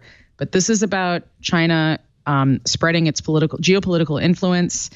I mean, they are monkeying around in the oceans that separate the mainland and Japan, they're building and they're islands slowly so that carving they have more out territory, et cetera. But back to the technology, though. I think one of the interesting things about it is that in many cases, the tech companies who sell their souls to do business in China, because there are so many consumers, et cetera, are ultimately disappointed. There's a few companies, American companies, who've done very well. KFC, for example, is doing very well in China. I know. Boy, everywhere you go in Beijing, there's a Kentucky Fried Chicken. And Apple's doing very well. Yeah. But like, I don't think Google will do all that well in China. I mean, there are because there's Baidu. Because there's exactly there are Chinese versions that no matter how much Google sacrifices for the Chinese Google government, doesn't need to do super well in China. Google doesn't need to beat Baidu in order. A small gain in market share in China translates to a windfall of profit.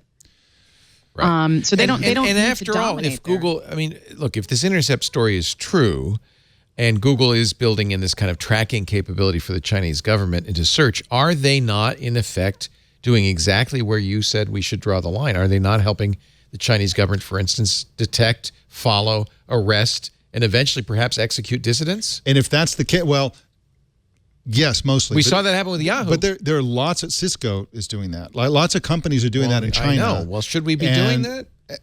Personally, I think not. And back to the point of like whether it's worth it. I think the thing that Google should be more concerned about is losing business in the U.S. and Europe and Japan and other places that are going to be really horrified by them doing this kind of thing. In China. I don't think it's gonna move the needle at all. I don't, because we are maybe individual consumers will temporarily protest. I'm telling you, we are too tethered at the moment to Amazon, Apple, and Google for big companies. We're too tethered to them. They control too much of the ecosystem that we all plug into. So it would be very, very difficult for a big company on principle to decide that they no longer want to work with Google as a result of Google's building something maybe or maybe not for China. And quite frankly, I don't think people care that much here in the United States. I don't. I mean, it's not a knock on Americans. I just think we are focused on other things right now. Yeah. Speaking of other things, didn't you promise that she was going to reveal some crazy? Let's see it. Amy Webb has something. I'm very jealous. First, she's going to take off her glasses. Does your husband, the ophthalmologist, approve of what you're about to do? So, yes. Let me preface this by saying I have for a very long time been talking about this is the end. This is the beginning of the end of smartphones this year, and we're transitioning into what comes next. I believe what's next are smart glasses. Totally agree. And everybody who says this guy was a glass hole before anybody else. I was the biggest glass hole. So for everybody, so anyhow, for people who say I would never wear glasses, all of the data, there's all these studies out showing how quickly we are all becoming nearsighted because of the screens. And so with that being said, that's, by the way, why Apple has introduced the iPhone XS Max. Yeah, that's part of the reason why. So, so this headset, I've experimented with lots of different wearable devices, and I had glass. I've had lots of different smart glasses. I've tried HoloLens. The only other experience that I can compare to the first time that I put on Magic Leap, which is what I'm about to do, was when I was living in Japan and I was in Akihabara, and I saw a prototype phone that was connected to the internet. And I mean, seeing it was not that exciting, but at the, from the interface standpoint, you saw what it meant. Knowing, yeah. I mean, it changed everything. Mm-hmm. And so when I put these on, this is remarkable. For the first time, yeah. Now, Magic Leap, I was really, I maybe still am a little torn between classifying Magic Leap as the next big thing or as Theranos. I think that they have really, but now they've got a product. No, listen. So this goes back to what I was saying earlier. This technology is so sophisticated. It is. For those who don't know, these are augmented reality glasses. They're not. Mixed they're not. reality. They're not. They are mixed. No. So this is the other thing. The founders, I think, have done some stupid things like promising to speak at a TED event, and they probably just didn't have something ready to show or talk about. So instead, they showed up in spacesuits and dance around for like 7 minutes to freaky sounding music. Well, and their website makes a promise that it might be a little hard to deliver on. I disagree. The experience that I have now, I mean, at the moment, they don't do a ton, but what they can do has completely blown me away. And this is why I'm asking you, because I trust you. Yeah, what does it do? You've used HoloLens, right? Yes. Okay. The difference is that's Microsoft's version of this. Right. This turns any space that you're in seconds into a spatial computing environment. So you do have to put the glasses on. They are not going to look like this forever. No. You are not going to have to carry a heavy pack around forever. So that works completely untethered. You can use these without being. You're tethered here, but the compute is happening in the cloud. Yeah. Or some of it. So, but I map, for example, the room that I'm in, and the entire room then is turned into a spatial computing environment where, for the moment, so I can see everybody just fine. I can connect to people in other cities, and I can see them in the space where I'm in. Now, why do you say this is not augmented reality? What's the difference between that and mixed reality? Because AR is more of a two-dimensional. It's overlaying somebody else's images onto an existing space. This is interactive. So because it responds to gesture, it responds to other elements. So if you can have little creatures and fish, like I turn my office into an aquarium for fun.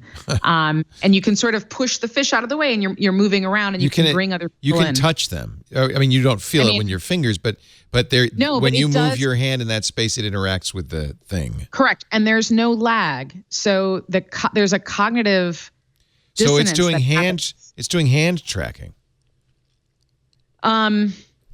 It must be, right? It is, yeah. It is. Wow. So, but what's happening is, your brain gets tricked. I put these on my husband, who we put a hole in the ground, a virtual hole, and he, he knew that it was not real, but it looks real. Yeah. And he had a hard time walking toward it. I've had that experience with virtual reality as well. I mean, that's not. So anyhow, here's what I would say. It is abundantly clear to me that, this is quickly progressing. This headset, which is big and clunky right now, is the form factor is going to look more like glasses at some point. Well, this is actually a light years ahead of the Google Glass experience, even of HoloLens. If you look at the history of the development of this, the original one was the size of a car, basically. But are they doing that, whatever that was that they wanted to do initially, that ray tracing thing, or is this more like just two screens? I mean, no. Well, it's they were actually talking about retinal projection at some point. So this is right. So, but here's what I would say. We have to give these guys time. And I have no horse in this race at all. I'm not an investor. I don't know them personally. I'm just telling you that what I have currently seen absolutely blew me away. And I very rarely get blown away by new technology. And my concern is that if they don't suddenly have a bunch of apps and products in market and they don't have a consumer product ready right away, everybody's going to call them a failure. This technology is still a decade, for it to really hit the mainstream and do things that are more than just playing games like what you're seeing right now. I hate these demos. Do things like import your grandmother into your living room and have a conversation with her, or see real-time data. Like, here's a great implementation.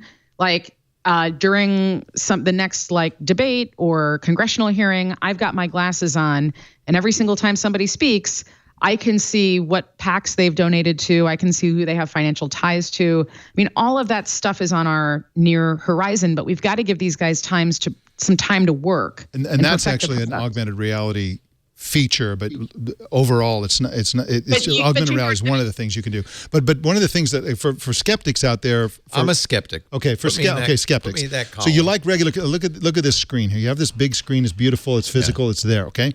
The most banal usage for Magic Leap is one that we can all relate to. Imagine a world where screens of any size were free. How many would you have? Where would you put them? Well, look at my office. I have about 20 of them. But they weren't free. At this desk they were expensive. Where I'm sitting right now, I actually put 6 screens. So I have a vertical monitor on one side. Yeah. And a horizontal monitor. There's a huge difference. Here's the difference. Those screens are outside your sensorium, and you move around independently of them. You put them on your face. To me, this is another virtual reality experience where people got excited about virtual reality until they did it for any length of time. The difference is if you put it on the wall and then you leave the room, it stays in the room behind you just like a physical screen. It's there when you come back in the room. It just gives me a headache. VR should give you a headache because the technology has not progressed enough so that we've solved for lag.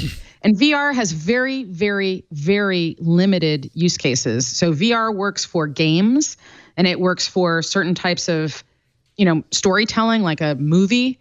It does not work for most other things. It's got a therapeutic use, but it came to market first. And so the problem is that we've conflated, and we've had, the first AR apps came out immediately after the first iPhone launched. So there was something called Retour, which was an early days AR app to help you get around the city of Paris. And then Google Glass came out, and it should never have been marketed as a consumer device. And they had all kinds of PR problems. The underlying technology was interesting. But they're different things. One of the things that this technology will do is it'll bring us back to a world of superstition and ghosts and things like that, because there's already a company. Oh, great! There's already a company in Japan where you can have a virtual version of the people at the gravesite, or potentially at the place where they were killed in a highway or something, where we put on the goggles, you see them standing there waving. The difference psychologically between that and a ghost is zero. That's essentially what a ghost is.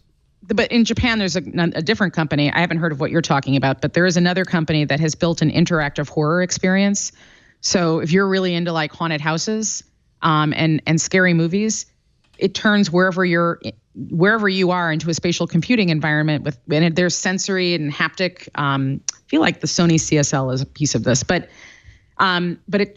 it puts the horror all around you. So there are some entertainment purposes. Kind of like this show.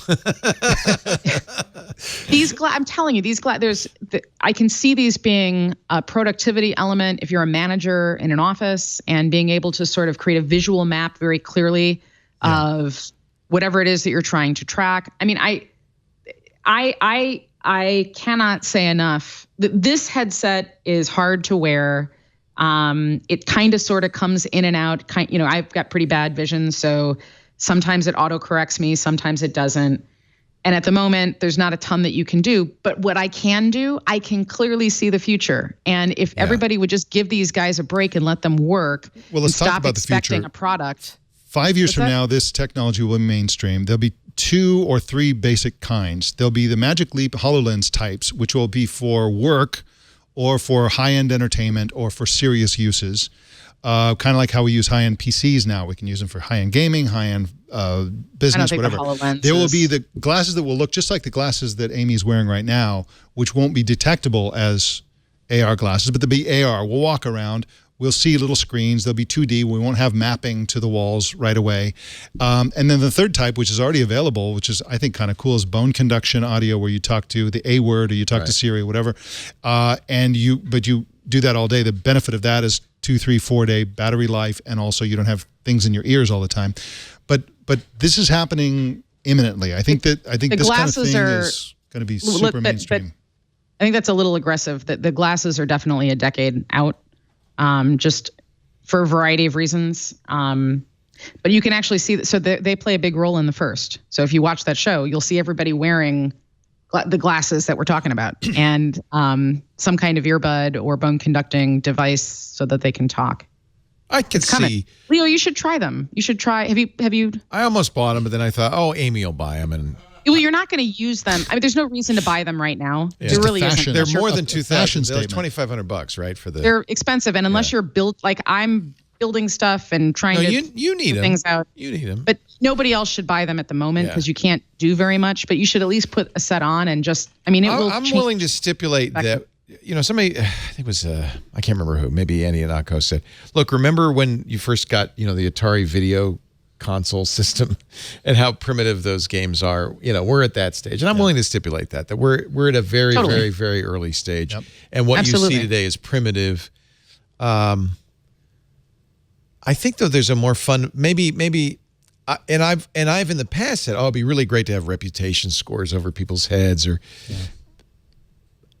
I'm not convinced. I mean, you could have said, well, before the Echo came out, well, you're never going to talk. Would you ever talk to your house? No, that's silly.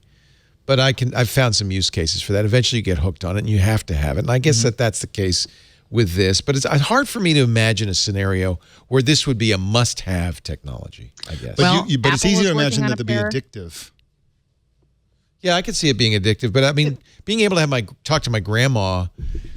I mean, I can do that with FaceTime. There's a couple of accelerants. There's a couple of accelerants that are first of all, over the next couple of decades, everybody in an industrialized nation is going to need glasses much sooner and at a greater scale than we've ever needed before. And your husband is happy. Of course he's happy. Of course he's happy. But so if we are all, so like that's an accelerant that will cause the adoption rate to spike because we've already got something. Well, I already wear spectacles all the time, so that's not a big deal for me. I mean, that's not a big deal for you, that wasn't a disadvantage. You wear spectacles, but so I'm willing to say, yeah, people get used to that. Right. So now if you go back to, let's say 10 years ago, I know a ton of people who would have said, I don't want to see somebody when I talk to the phone. When I talk to them on the phone, I don't want to see them. That's, just voice is fine. I feel weird seeing video. And our adoption rate, changed. Took a while for that, but yeah. Took a little while. But there's I think that, one of the things that's fundamental to human nature, regardless of where in the world we live or what nationality we are, culture, gender, anything else, is a need for intimacy. And part of why we adopt certain technologies faster has to do with fulfilling that need for intimacy that we have and that feeling of closeness. So just as an example, when VR, we've been hearing about social isolationism for a very long time and how all this new technology, VR, AR, AI is going to spread us all apart. we're actually seeing the opposite happening in lots of different places. So video game arcades are back. They are popping up all over the place because they're mixed reality and VR arcades where you can go in and wire into stuff that you couldn't afford on your own. We're seeing silent discos. Have you guys been to? Yeah, they're hilarious. So you have headphones on and there's 4 different DJs all playing at the same time. And you can be with other people in the same place, having an experience that's good for you, but you still have that level of intimacy. It's so funny because Bluetooth headsets. Everything you just described to me is a faux intimacy. And I think some of the backlash against social media is we thought that was going to be intimacy and that was going to satisfy that. And it's a faux intimacy that is actually like fake sugar poisoning our systems. Or is it fake or is it different? Fake sugar is.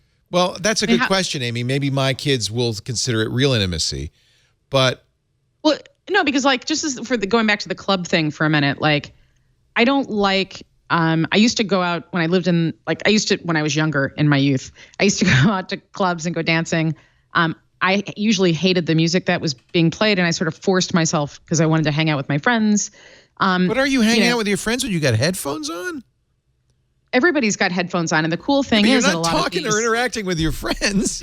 Well, at if you're dancing with people, you can't hear them anyways, but you can see they're color banded. So depending on which DJ you're tuned to, see if you're dancing with you can find your tribe. Yeah.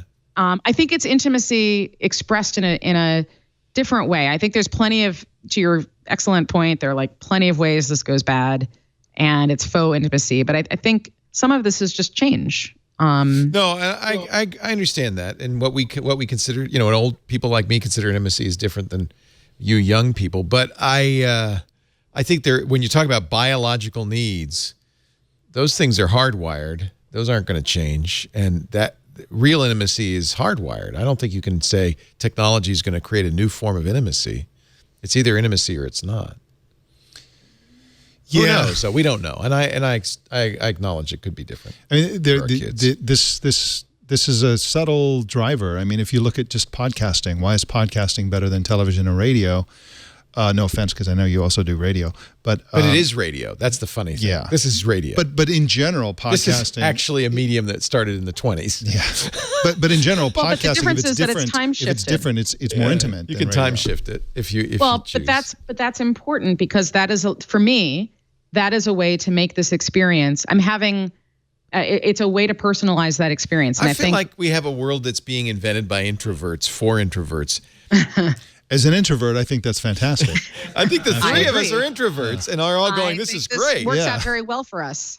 But maybe not necessarily biologically a trend. I don't know. I may have a different viewpoint on this because I lived by myself overseas for many, many, many years. And if I were to do that, pardon me? You missed your grandma. It would have been great to have missed everybody. Hologram. I mean, I was, it's like I missed a lot of things. And if I had the opportunity to be in my house and have on a pair of something like a Magic Leap and have a conversation with 2 or 3 of my friends, and be able to see them moving around versus just squares on a 2-dimensional screen, I think for me that gives me a better, like when I've played a multiplayer game with Leap, you do have this.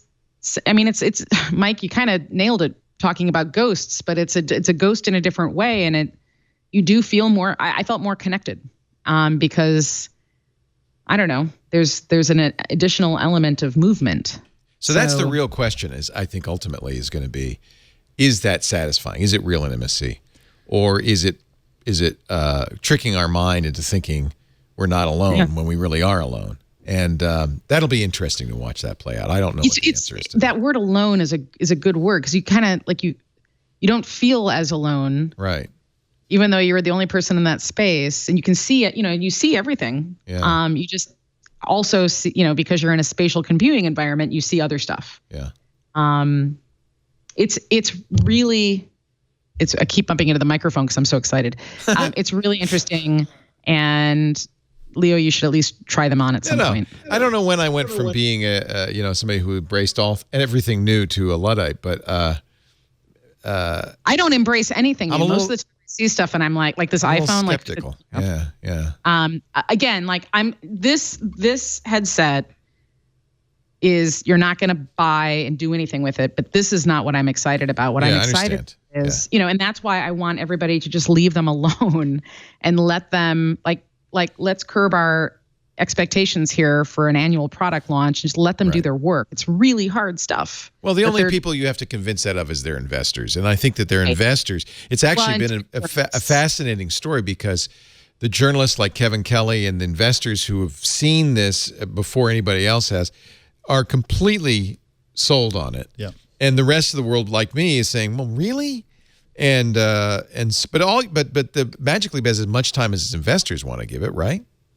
But they're colored by this is true of any technology, that the tech journalists and part of being social media is, I think, forced some of this, but there's an awful lot of snark. I know very few tech journalists who can talk about Magic Leap in any way without also feeling an obligation to be snarky about it. And they are building something that we have not seen before. Again, and there's plenty of magic also happening at Google and at Amazon and at Salesforce, lots of different places. We just have to somehow extract ourselves from this idea that there must be a product that conforms to a 12-month calendar. Oh yeah. Otherwise, they have failed. Which is a very American thing to do. There's a distinction between snark and skepticism. Mm-hmm. Sure. Yeah. And I would hope that I'm not snarky, but I'm skeptical about this stuff. Totally. I'm like other. No, but you're right. No, I think you're right. And I think there is intense pressure, and it is also from the markets and from investors to produce. A lot of tech journalists get confused about what they're covering, whether they're covering the stock market or whether they're covering the actual hardware and software. That's a big problem. And the thing that Amy and I both, if we have one thing in common, is that we are obsessed with the cultural effects of technology, which is everything. Right. And the technology itself is really not that important, at least to me. And so when you're snarky about Magic Leap, essentially you're getting confused about what's happening. What you should be focused on is how is this going to change human life, not like, oh, this isn't that much better than the HoloLens thing I saw a year ago. That doesn't matter how much better it is than it was. Right. It doesn't matter. That's an inconsequential observation. It's an interesting problem also because companies have to decide what they're going to work on. Individuals, people, entrepreneurs have to decide what they're going to work on. And they're, of course, very much influenced. They can't help it, but the environment around them, the snarky tech press, the science fiction that they read. There's no accident that almost everything new and exciting is basically science fiction. Yeah, people are. That's why. And if you guys, honestly, some of the best sci-fi that I've ever read was not sci-fi, and hopefully it's not fi at all. It's the patents. There are several Magic Leap patents that describe in a William Gibson-esque sort of way what this technology ultimately becomes. They are fascinating. Anybody that wants to can go onto the uspto.gov website, just type in keyword Magic Leap and just start looking. I mean, a lot of the patents are very long, and obviously they're technical in nature, but there are, in many of them, there are chunks where it reads like a science fiction novel. And, it doesn't, just because they've described it doesn't mean that it necessarily happens or it happens on a time frame that you agree with. Right. But it is totally worth your time. It's like worth an hour of your time to just, go through the USPTO. Well, and also it would behoove me to point out that there are many reasons people make patent applications, and one of them is preemptively to hope that they're going to patent something that somebody someday is going to invent so they can sue them. There's also an irony about reading about the future on a website that looks like it's from the 90s. Yeah, I know. Oh my God, that website. I wish they would do something about that. It's a bear. Only Amy Webb is doing this. Let me peruse the USPTO. Anybody who's interested in the future, honestly, like you can put a couple of keyword searches in the USPTO, and they'll send you emails of like any new patent that's been filed that mentions whatever it is. It's just a good way to stay on top of things. How about a mixed reality system with virtual content warping? I want one of those, and a method of generating virtual content using SAME. Techniques for improving a fiber scanning system. These are all Magic Leap patents. And I know investors look at these and just count them and go, that's good. Right. I'm going to buy this company. Worst case scenario, we sell the patents. That's right. They got 132 patents. Yeah. All right. Let's take a break. I actually have the stories that made my eyeballs go, what? When I came back. And I'm going to give you a few of those. But first, I would like to tell you about a new show that well, it's not a new show, but a new edition of a show we've been doing for a long time called Know How. When Father Robert left, we decided we were going to kind of take turns doing Know How. Megan Maroney did a whole series with Florence Ion on IoT, and we've got a new series coming up with Jason Howell, but I'll let him tell you all about it. Hey, I'm Jason Howell, and I'm here to tell you all about the next season of Know How. You already know Megan Maroney and Florence Ion are wrapping up their excellent season on the Internet of Things, and now it's going to be my turn to spend a few months focused on an entirely different facet of technology, and I figured if given the choice, why not choose something really fun? And that's exactly what we've done with Know How Gaming. The always awesome Sam Miskovich from Ars Technica will join me each week as we dive into a number of important gaming topics, including console tips and tricks, virtual reality, live broadcasting gameplay, mobile gaming, classic gaming, console hacking, and even a holiday gift guide. We're covering it all leading up to the new year, and we hope you'll be along for the ride. Subscribe to Know How if you haven't already at twit.tv, and you'll get the gaming season delivered automatically each and every week, starting Thursday, September 27th. We'll see you then. Jason Howell, twit.tv/KH. That looks awesome. Twit.tv/KH to subscribe to Know How, the gaming edition. Our show today brought to you by Rocket Mortgage from Quicken Loans. Let's talk about the future. The future is interest rates are going up, aren't they? And that means when you go out to buy that new home, you're going to be paying a little bit more, maybe not right up front, but over time. In fact, a quarter point in interest rates going up, thousands of dollars, maybe tens of thousands of dollars over the 30-year loan. That's why Rocket Mortgage has decided to do something special to take some of the anxiety out of home shopping. They call it the power buying process. 3 steps that will make home buying a pleasure. First of all, go to rocketmortgage.com/twit2. That's twit and the number 2. And answer a few questions. You can do this, by the way, it's so easy to do. You could do this not only on your home computer, but on your phone while you're at an open house. Or just do it now. Set up the account. Answer a few simple questions. They'll check your credit for pre-qualified approval. They'll do that within just a few minutes. That's enough to get you started. Within 24 hours, though, they will then verify your income, your assets, and your credit. All of this without any effort on your part, no 20-page application, no going to the attic to find paperwork. They'll do it all for you and give you a verified approval within 24 hours. Now, that means you have the strength of a cash buyer. When you're buying that house, you're good for it. You're good for the money. The seller loves that. They say, oh, good, they got the loan, approved. In fact, you can even get a nice little approval letter you can print out if you want to show them. It makes a big difference. But here's the best part. Once you're verified, you qualify for their all-new exclusive Rate Shield approval. And this is one of the things that really takes the anxiety out. With Rate Shield approval, they'll lock up your rate for up to 90 days while you shop. If the rates go up, nope, your rate stays the same. If rates go down, your rate will drop. But either way, you win. It's exactly what you'd expect from a company that's focused on its customers. Number 1 in customer satisfaction, 8 years in a row, according to J.D. Power. It's Quicken Loans and Rocket Mortgage. To get started, go to rocketmortgage.com/twit2. Just take, it's enough. You're writing a big check. You're buying a house. It's a big deal as it is. Let's not make it any more anxiety-ridden. Go to rocketmortgage.com/twit2 for Rate Shield approval. Only valid in certain 30-year purchase transactions.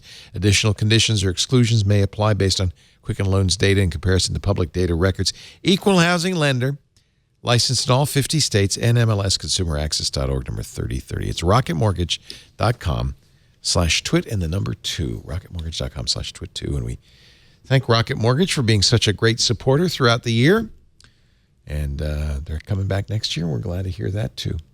We're going to get back to the tech news in a minute. Of course, while I was away, the shows go on, thanks to our great hosts. And if you missed anything, as I did, I'm looking forward to watching this. We've got a little movie talking about this week on Twit.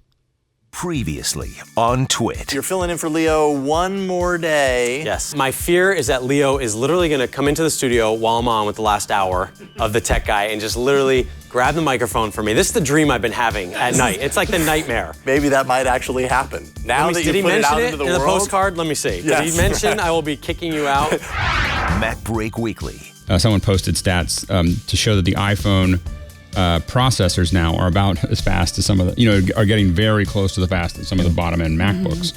So, I think that so you're looking at stats there and speeds and capacity that is starting to the MacBook Pro 13 not being possibly that much more powerful, and probably by A13, A14, we're probably going to see a point where you are buying a computer.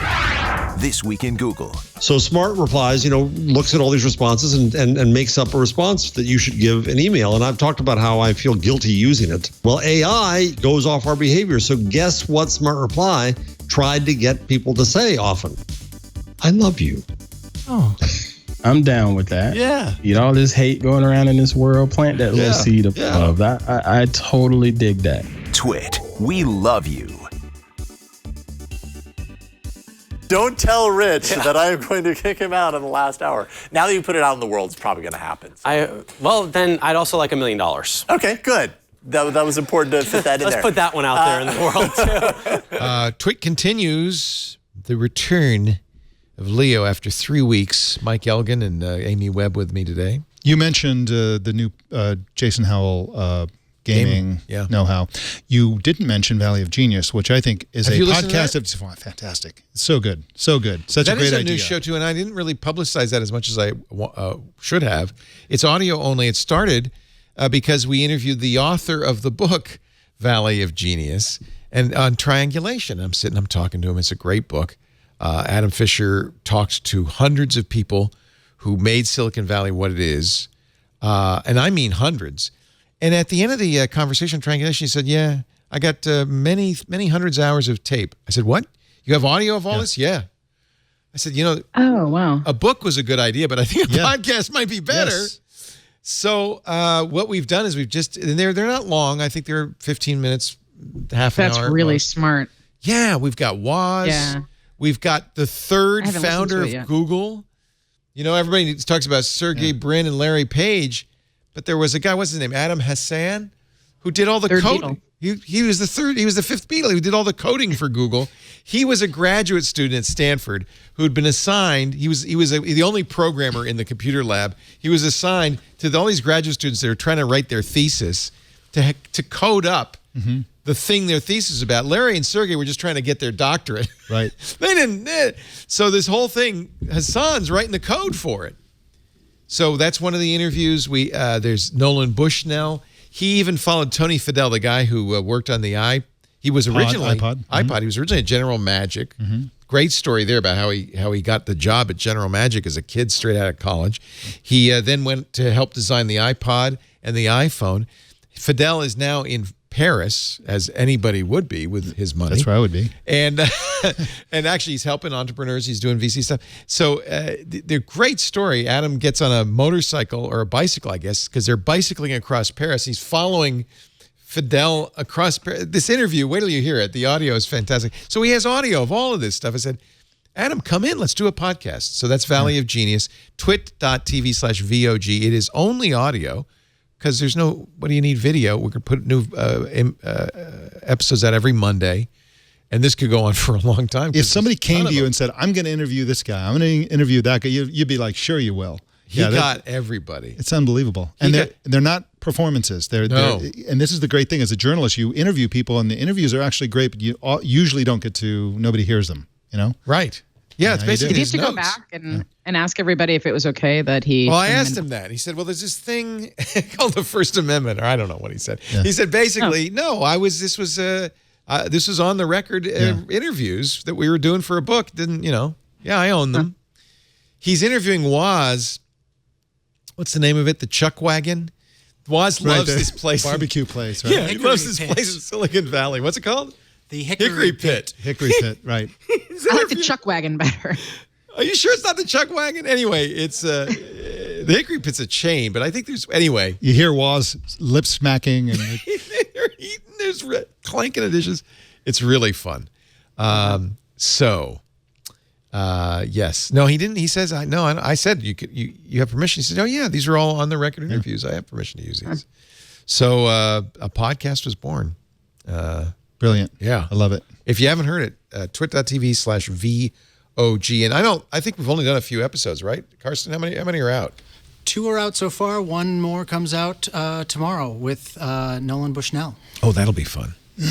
Nolan's the guy who hired a young Steve Jobs to work at Atari. Yep. And any still regrets it. Any of those geniuses women? Yes, indeed. Are they? Okay. Good. It's mostly guys. Let's face it. It's mostly guys. There are a few people who are very interesting. I really loved. We did an interview on Triangulation on the making of General Magic, and Megan Smith, who eventually became a Google vice president and the CTO of the United States, was a young engineer who was tasked with building the prototypes for the Magic Leap, not Magic Leap, General Magic device, and Magic Link, they call it. And she's great. She's just her energy and enthusiasm. And she's the kind of woman you see, and any girl watching this will go, yeah, I want to do that. I could do that. So we should get more of those interviews. I'd love to see more of those. So you were going to surprise us with the thing that... Yeah, I got 4 stories you didn't even mention. John Hancock has announced it's going to stop underwriting traditional life insurance and sell only policies that track fitness and health data through wearable devices and smartphones. Okay, the bigger story there is that they're trying to rename that building in my hometown of Chicago. The Hancock building is no longer the Hancock building. That's the landmark building with the glass floor. That's like now it's the Fitbit building. So bad. Is it the Fitbit building? No, I don't know what it is now. I hope to God not. It's you know what? It'll always be the Sears Tower. It'll always be Grant Park. Yeah.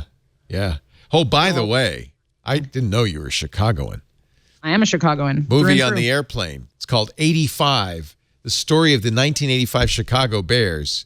Oh, the Bears. It's the Super Bowl Shuffle. Did you know they recorded that after only 12 games? I would not doubt that. That was a remarkable year. And they had to go in the day after they lost one game that season, the Miami Dolphins. They had to record it the day after they lost to the Miami Dolphins. We're going to the Super Bowl. It's cocky. Somewhere on YouTube, and it's totally worth watching if you don't know what we're talking about. Yeah. So bad. But the fridge, William Refrigerator Perry, of course, amazing running back, Walter Payton, Sweetness. It's a really great John, movie. What was his name? Was a little young for the Super Bowl Shuffle. The guy with the headbands, McMahon. Jim McMahon, the quarterback. Jim McMahon, thank you. Yeah. And by the way, in this movie, woohoo! He's a character and a half. It's a great, and of course, Mike Ditka. It's a great. My grandma story. rode a plane once with Mike Ditka, and they chatted. She chatted his head off all the way to wherever they were flying. Oh, I bet. I bet. It's anyway, as a Chicagoan, you must see. I will. I didn't know. I will definitely take a look. 85. So that's one. John Hancock. I don't know what they're doing with the building name, but we'd always said that this was the thing that scared people about all this privacy and is that at some point insurance companies would start to say, "Well, did you work out yesterday?" Right. Now they are. Another one. A coding error sent several hundred Subaru Ascents to the car crusher. Now, we've heard before of coding errors in the firmware of the car, and that you just fix the firmware. This coding error was in the robot arm that did the spot welds. What's a spot weld? When they put the thing together, they weld the metal together, right? And the robot arms that are doing that, they need to hit all the spots. Apparently, the software was buggy and missed some critical spot welds, making it unsafe to drive those cars because they could just fall apart. No physical remedy was available. Therefore, Subaru is destroying the vehicles because of bad code. And finally, we were talking about Salesforce, but I didn't know this. Mark Benioff of Salesforce, he must have a little Jeff Bezos envy because Bezos, of course, personally bought the Washington Post. That's right. Benioff is personally buying Time magazine. He and his wife together have decided to become moguls, and I think that's great, actually. I think distressed media properties are the new black. Yeah, well, look. I mean, you named the price. This was purchased in 2017 for like 2-point-something billion. Yeah. I remember when Meredith bought a bunch of the flagship, Time Warner stuff, including Time Magazine, $2.8 billion. But that was just one of the titles. I think there was other stuff there. There's Sports Illustrated. There's Fortune and Money. Apparently, Meredith says this was a bad investment. Nobody's buying magazines. Duh. Well, Mark Benioff. Time Magazine was the original internet. I mean, the original Time Magazine just had like little tiny blurbs of everything that you missed last week. Well, years ago. You're too young to remember this. Maybe Mike does. But when I was a kid, you either got Time or Newsweek. Mm-hmm. Newsweek was a little bit more left-leaning. Mm-hmm. Time had a singularly bad journalistic habit of writing everything as if it was first person happening right now. Yeah. Like you were in the room. It was fly-on-the-wall journalism. And it was terrible because the impression you got was, oh, they must have been there. Yeah. But no, that was just a style. Yeah. I used to work for Newsweek. Newsweek's a really sad story. No kidding. I was at Newsweek in what I like to call the way before time. Well, we were a Newsweek family. You'll be glad to know. Farhad was that's when Farhad was, or not Farhad, when my brain is just totally messed up tonight. She's high on matzo ball soup. There. I'm high on Sudafed. I've got my annual cold. At any rate, who owns Newsweek now? It's some terrible Chinese company, right? IBC, yeah. They're not Chinese. They're religious. Or something, or, I don't know. Is it that religious group? Yeah. The Washington Post sold it to Sidney Harman of Harman Kardon for $1, but that happened, right? And then it merged with the Daily Beast, forming the Newsweek Daily Beast Company, which even a futurist really couldn't predict that would be the name of a company. Obviously, that should have been the Daily News Beast would have been a better name, but that was Tina Brown. I Tina think, Brown, that's exactly right. So it's just spiraled. It's now owned by IBT Media, which uses it basically as a it's its own personal shell company. Yeah. No, in fact, if you remember when Newsweek relaunched in print, their cover story was I do remember Satoshi Nakamoto. Right. We found him. And I read that interview, and I'm a fluent Japanese speaker, and like the way that so if he was speaking English, no Japanese speaks English in the way that person is quoted. That's interesting. The whole thing was Did they ever say, oh, no, that was wrong? Because they claimed that some poor Japanese guy in L.A. they destroyed this guy's life. Was the creator of Bitcoin, and it was wrong. I mean, it was wrong. The minute you read the article, you knew, oh, this is completely wrong. Did they ever apologize or retract it or anything? And what does it matter now if you retract something? It's already out there. You know what I mean? Anyway, I don't know. I honestly don't know if Mark Benioff and his wife will be good stewards of Time Magazine. Somehow I doubt it. Hopefully they invest in it and then leave it alone. Do what Bezos did, which is, give them editorial freedom, put money into it, because frankly, it looks like these businesses Time are Magazine money right now is just awful. It's just is it bad? It's a terrible publication. Yeah. Hopefully they give them runway and they give them engineers. And they don't insist on and the problem with somebody from outside of news, it's a double-edged sword. You kind of need somebody from the outside with a radically different business model to run the publication, but you also need, because that's the current business models don't work. On the other hand, if you don't grok news, like what it costs to produce news and what you wind up with problems. You also need respect for journalism. Which is very old school. Yeah. But I think without that, you've got nothing. And it looks like that's you kind of nailed what Bezos did. He gave them the technological wherewithal. That's right. But let the editorial continue. That's right. And the Post is killing it. He hired Marty Barron away. I mean, the Post is Marty Barron, like... good example. Yeah, the Post is killing it, but there's a pretty... church and state. There's a big wall. Who came up though with "Democracy Dies in Darkness"? Because that's the worst slogan. Yeah, that's.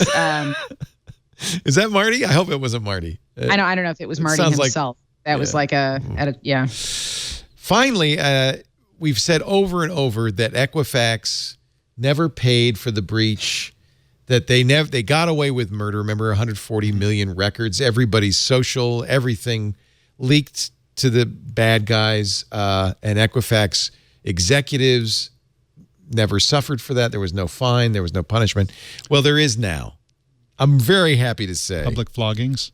Almost public floggings. A new federal law that was passed on Friday now allows you to freeze and unfreeze your credit in every state of the union for free.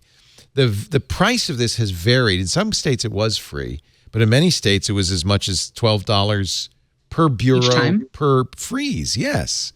That's ridiculous. It was ridiculous. I didn't know that. So the federal law now says that you can freeze and unfreeze your credit without being charged. They also increased the length of a fraud alert, which is, so credit freeze is the most draconian thing you can do. You say, don't give anybody any credit information. This is the thing the credit bureaus, this is why it's a punishment. Hate because they can't make any money off of you because they're basically told, no one can ask for my credit report. That's a credit freeze. A fraud alert is a little bit less severe. It tells lenders that your personal data might have been compromised and you should really verify identities before approving credit. But those only lasted 3 days. Now they last a year thanks to this new law. So this is really good news if you don't like these credit reporting agencies and you want to stick it to them, or if you're concerned, you should investigate both fraud alerts and where did this freezes. law come from? That's a really good question. I want to give whoever it is, they deserve a lot of credit. Ironically. Yeah, and this is for Equifax, Experian, and TransUnion. It's for all three. I have a USA Today article you should probably search for that came out a couple of days ago. Equifax breach, freezing your credit is now free. Search for that because it has the links and the step-by-step on how to do this. You can do this online. And I'm sure they'll find some other way to screw us. I think this is how much money they were making from that, from the three companies were making per. I wonder if that was a big line item in their budget of revenue. From the freezing and unfreezing that we would have to pay. Oh, yeah, I bet they make. Yeah, I wonder how much ridiculous. this cuts into their bottom line. There were some states where the state law said, no, you can't do. That's ridiculous. But there were states like California. It was a very expensive process that kept people essentially from doing it. Because if you wanted to buy a house or buy a car, you had to unfreeze it. They would charge you to do that and then freeze it again. Right. They would charge you to do that. Now it's free. And you know what? I don't know who passed that law. I don't even know what the law is. It's kind of a pain in the neck to freeze your credit, though. I mean, well, it's easier than it used to be. It's easier than it used to be. You can actually go to these sites. You do have to type in your name, social, date of birth. It's kind of interesting that it's not frozen. It should be the other way around. It should be frozen until we need to unfreeze it for something specific. Well, except for the fact that the only reason that Experian, Equifax, and TransUnion exist is to sell that data. That's how they make a living. Yeah. So, the credit freezes. That's why I call this a punishment. Yeah. And it's not just a punishment to Equifax, it's a punishment to all the credit bureaus, because really this is saying, no, you can't. Something had to be done. You can't profit off my data. Right. Thank you very much. You should learn the differences if you're going to take advantage of this, folks, between a freeze and a fraud alert. They may not be appropriate for everybody in every situation. If you're a young person and you're applying for credit cards and buying cars and buying houses, a credit freeze is a bad idea. Somebody like me who no longer does any of that. We should call for there to be sort of Facebook to freeze our personal data. Well, in a similar way. That's what I did. I like that idea. That's called deactivating your Facebook account. Deactivating. And actually, what I did is in my calendar, I've set it so that, because at Twitter you have to reactivate in a year, or they'll. I'm gonna, on my birthday every year, I'm gonna maybe Christmas. I'll make it Christmas. On Christmas every year, I'm gonna reactivate all 3 accounts for a week, then deactivate them again. And then my account will never go away. My name will be protected. Yeah. That's like a credit freeze. Give yourself a Christmas present. That's a Facebook freeze. Yeah. It's better than freeze your head. That, to me, those are the stories that I wanted to say. I am so glad you guys were here, though, to fill me in on what really happened in technology. Amy Webb is a futurist from the Future Today Institute at futuretodayinstitute.com, or amywebb.io if you want to go to her personal website. Check out her books. She is always very welcome and always insightful and smart. I'm really glad you were here. And you didn't really have to put your Harvard diploma up on the wall behind you, though. I just want to say. Oh, this is my We know you're my smart. It's a home hologram. office. We know you're smart. It's a hologram, yeah. I'm a hologram. I'm just jealous because I got nothing like that to put on my. I got my high school diploma. Can I put that up? Santa Cruz High, man. There's an institution. You got a Santa Cruz High. I did. Wow. I even graduated from Santa Cruz High, so somewhere I got one of them. Heard of people being high in Santa Cruz, but not Santa Cruz High. We were just like Joe Rogan and Elon Musk. Mike Elgin, he is a gastro nomad, and go to elgin.com to subscribe to his newsletter. Please do. Mike's list is great. A weekly read that is must. That's the best way to keep up on all the cool stuff that happened. And don't forget those gastronomad trips. Gastronomad.net. If you like food and they sound amazing. Travel. Don't they sound great? You should join us, Amy. You and your husband. He's in the eyeball business. You know, he's got. We'll do it virtually. Tons of money. There you go. It's just a matter of time. Now, see, that's faux intimacy right there. I think I'm in Prosecco, but really I'm the in Prosecco cigars. doesn't quite taste the I'm same. literally in the Prosecco. Yes, right. Swimming. With digital fish and little robots. Somebody said, Santa Cruz High, is that where Jeff Spicoli went? Yeah, Fast Times at Santa Cruz High. You saw the movie. That was me. Hey, it's been great to come back and see you all. I promise not to leave for so long ever again. That was really too long. Was it? Not really. No, it was 3 weeks. That was the longest that's a long time I've ever taken off. It was almost a month. It was it's a long time to be gone from your fans who missed you. It's not so much that. Anyway, no, I do. I missed you all. Thank you for being here. We do Twit every Sunday afternoon. And thanks also to Ian Thompson and Becky Worley who filled in for me. Who else am I missing? Jason? Jason Snell. Jason Howell. Snell. That's right. Snell. Mark Snell. He did the first one. Thanks to them for filling in for me. I really appreciate that. I should also thank the guy who did the radio show. What's his name? He's on TV in Los Angeles. Rich DeMuro. I don't know why I blank his name out. Probably because I'm worried. He's young. He's good looking. He's smarter than I am. It's like De Niro with an M. Rich De Niro. That's his name. That's it. De Niro. I'm a little punchy because it's like 4 a.m. in Barcelona. Yeah. Thank you so much for being here. We do Twit every Sunday afternoon, 3 p.m. Pacific. If you want to be in our studio audience, we had a great studio audience today. Thank you all for coming. Just email tickets at twit.tv. We'll put a chair out for you, and I'll add you to my postcard list. You can get some postcards. Tickets at twit.tv. We also stream it live at twit.tv/live, so you can watch there, 3 p.m. Pacific, 6 p.m. Eastern. That's 2200 UTC. If you can't watch live, you can't be here live, well, I guess you could always watch or listen to our podcast, the on-demand version, available at your convenience. Just go to twit.tv, our website, for any of our shows, or subscribe in your favorite podcast program because we're there. And that way you'll get it each week as soon as we're done. Thanks so much for joining us. We'll see you next time. Another Twit This is in the can. Amazing. Bye-bye.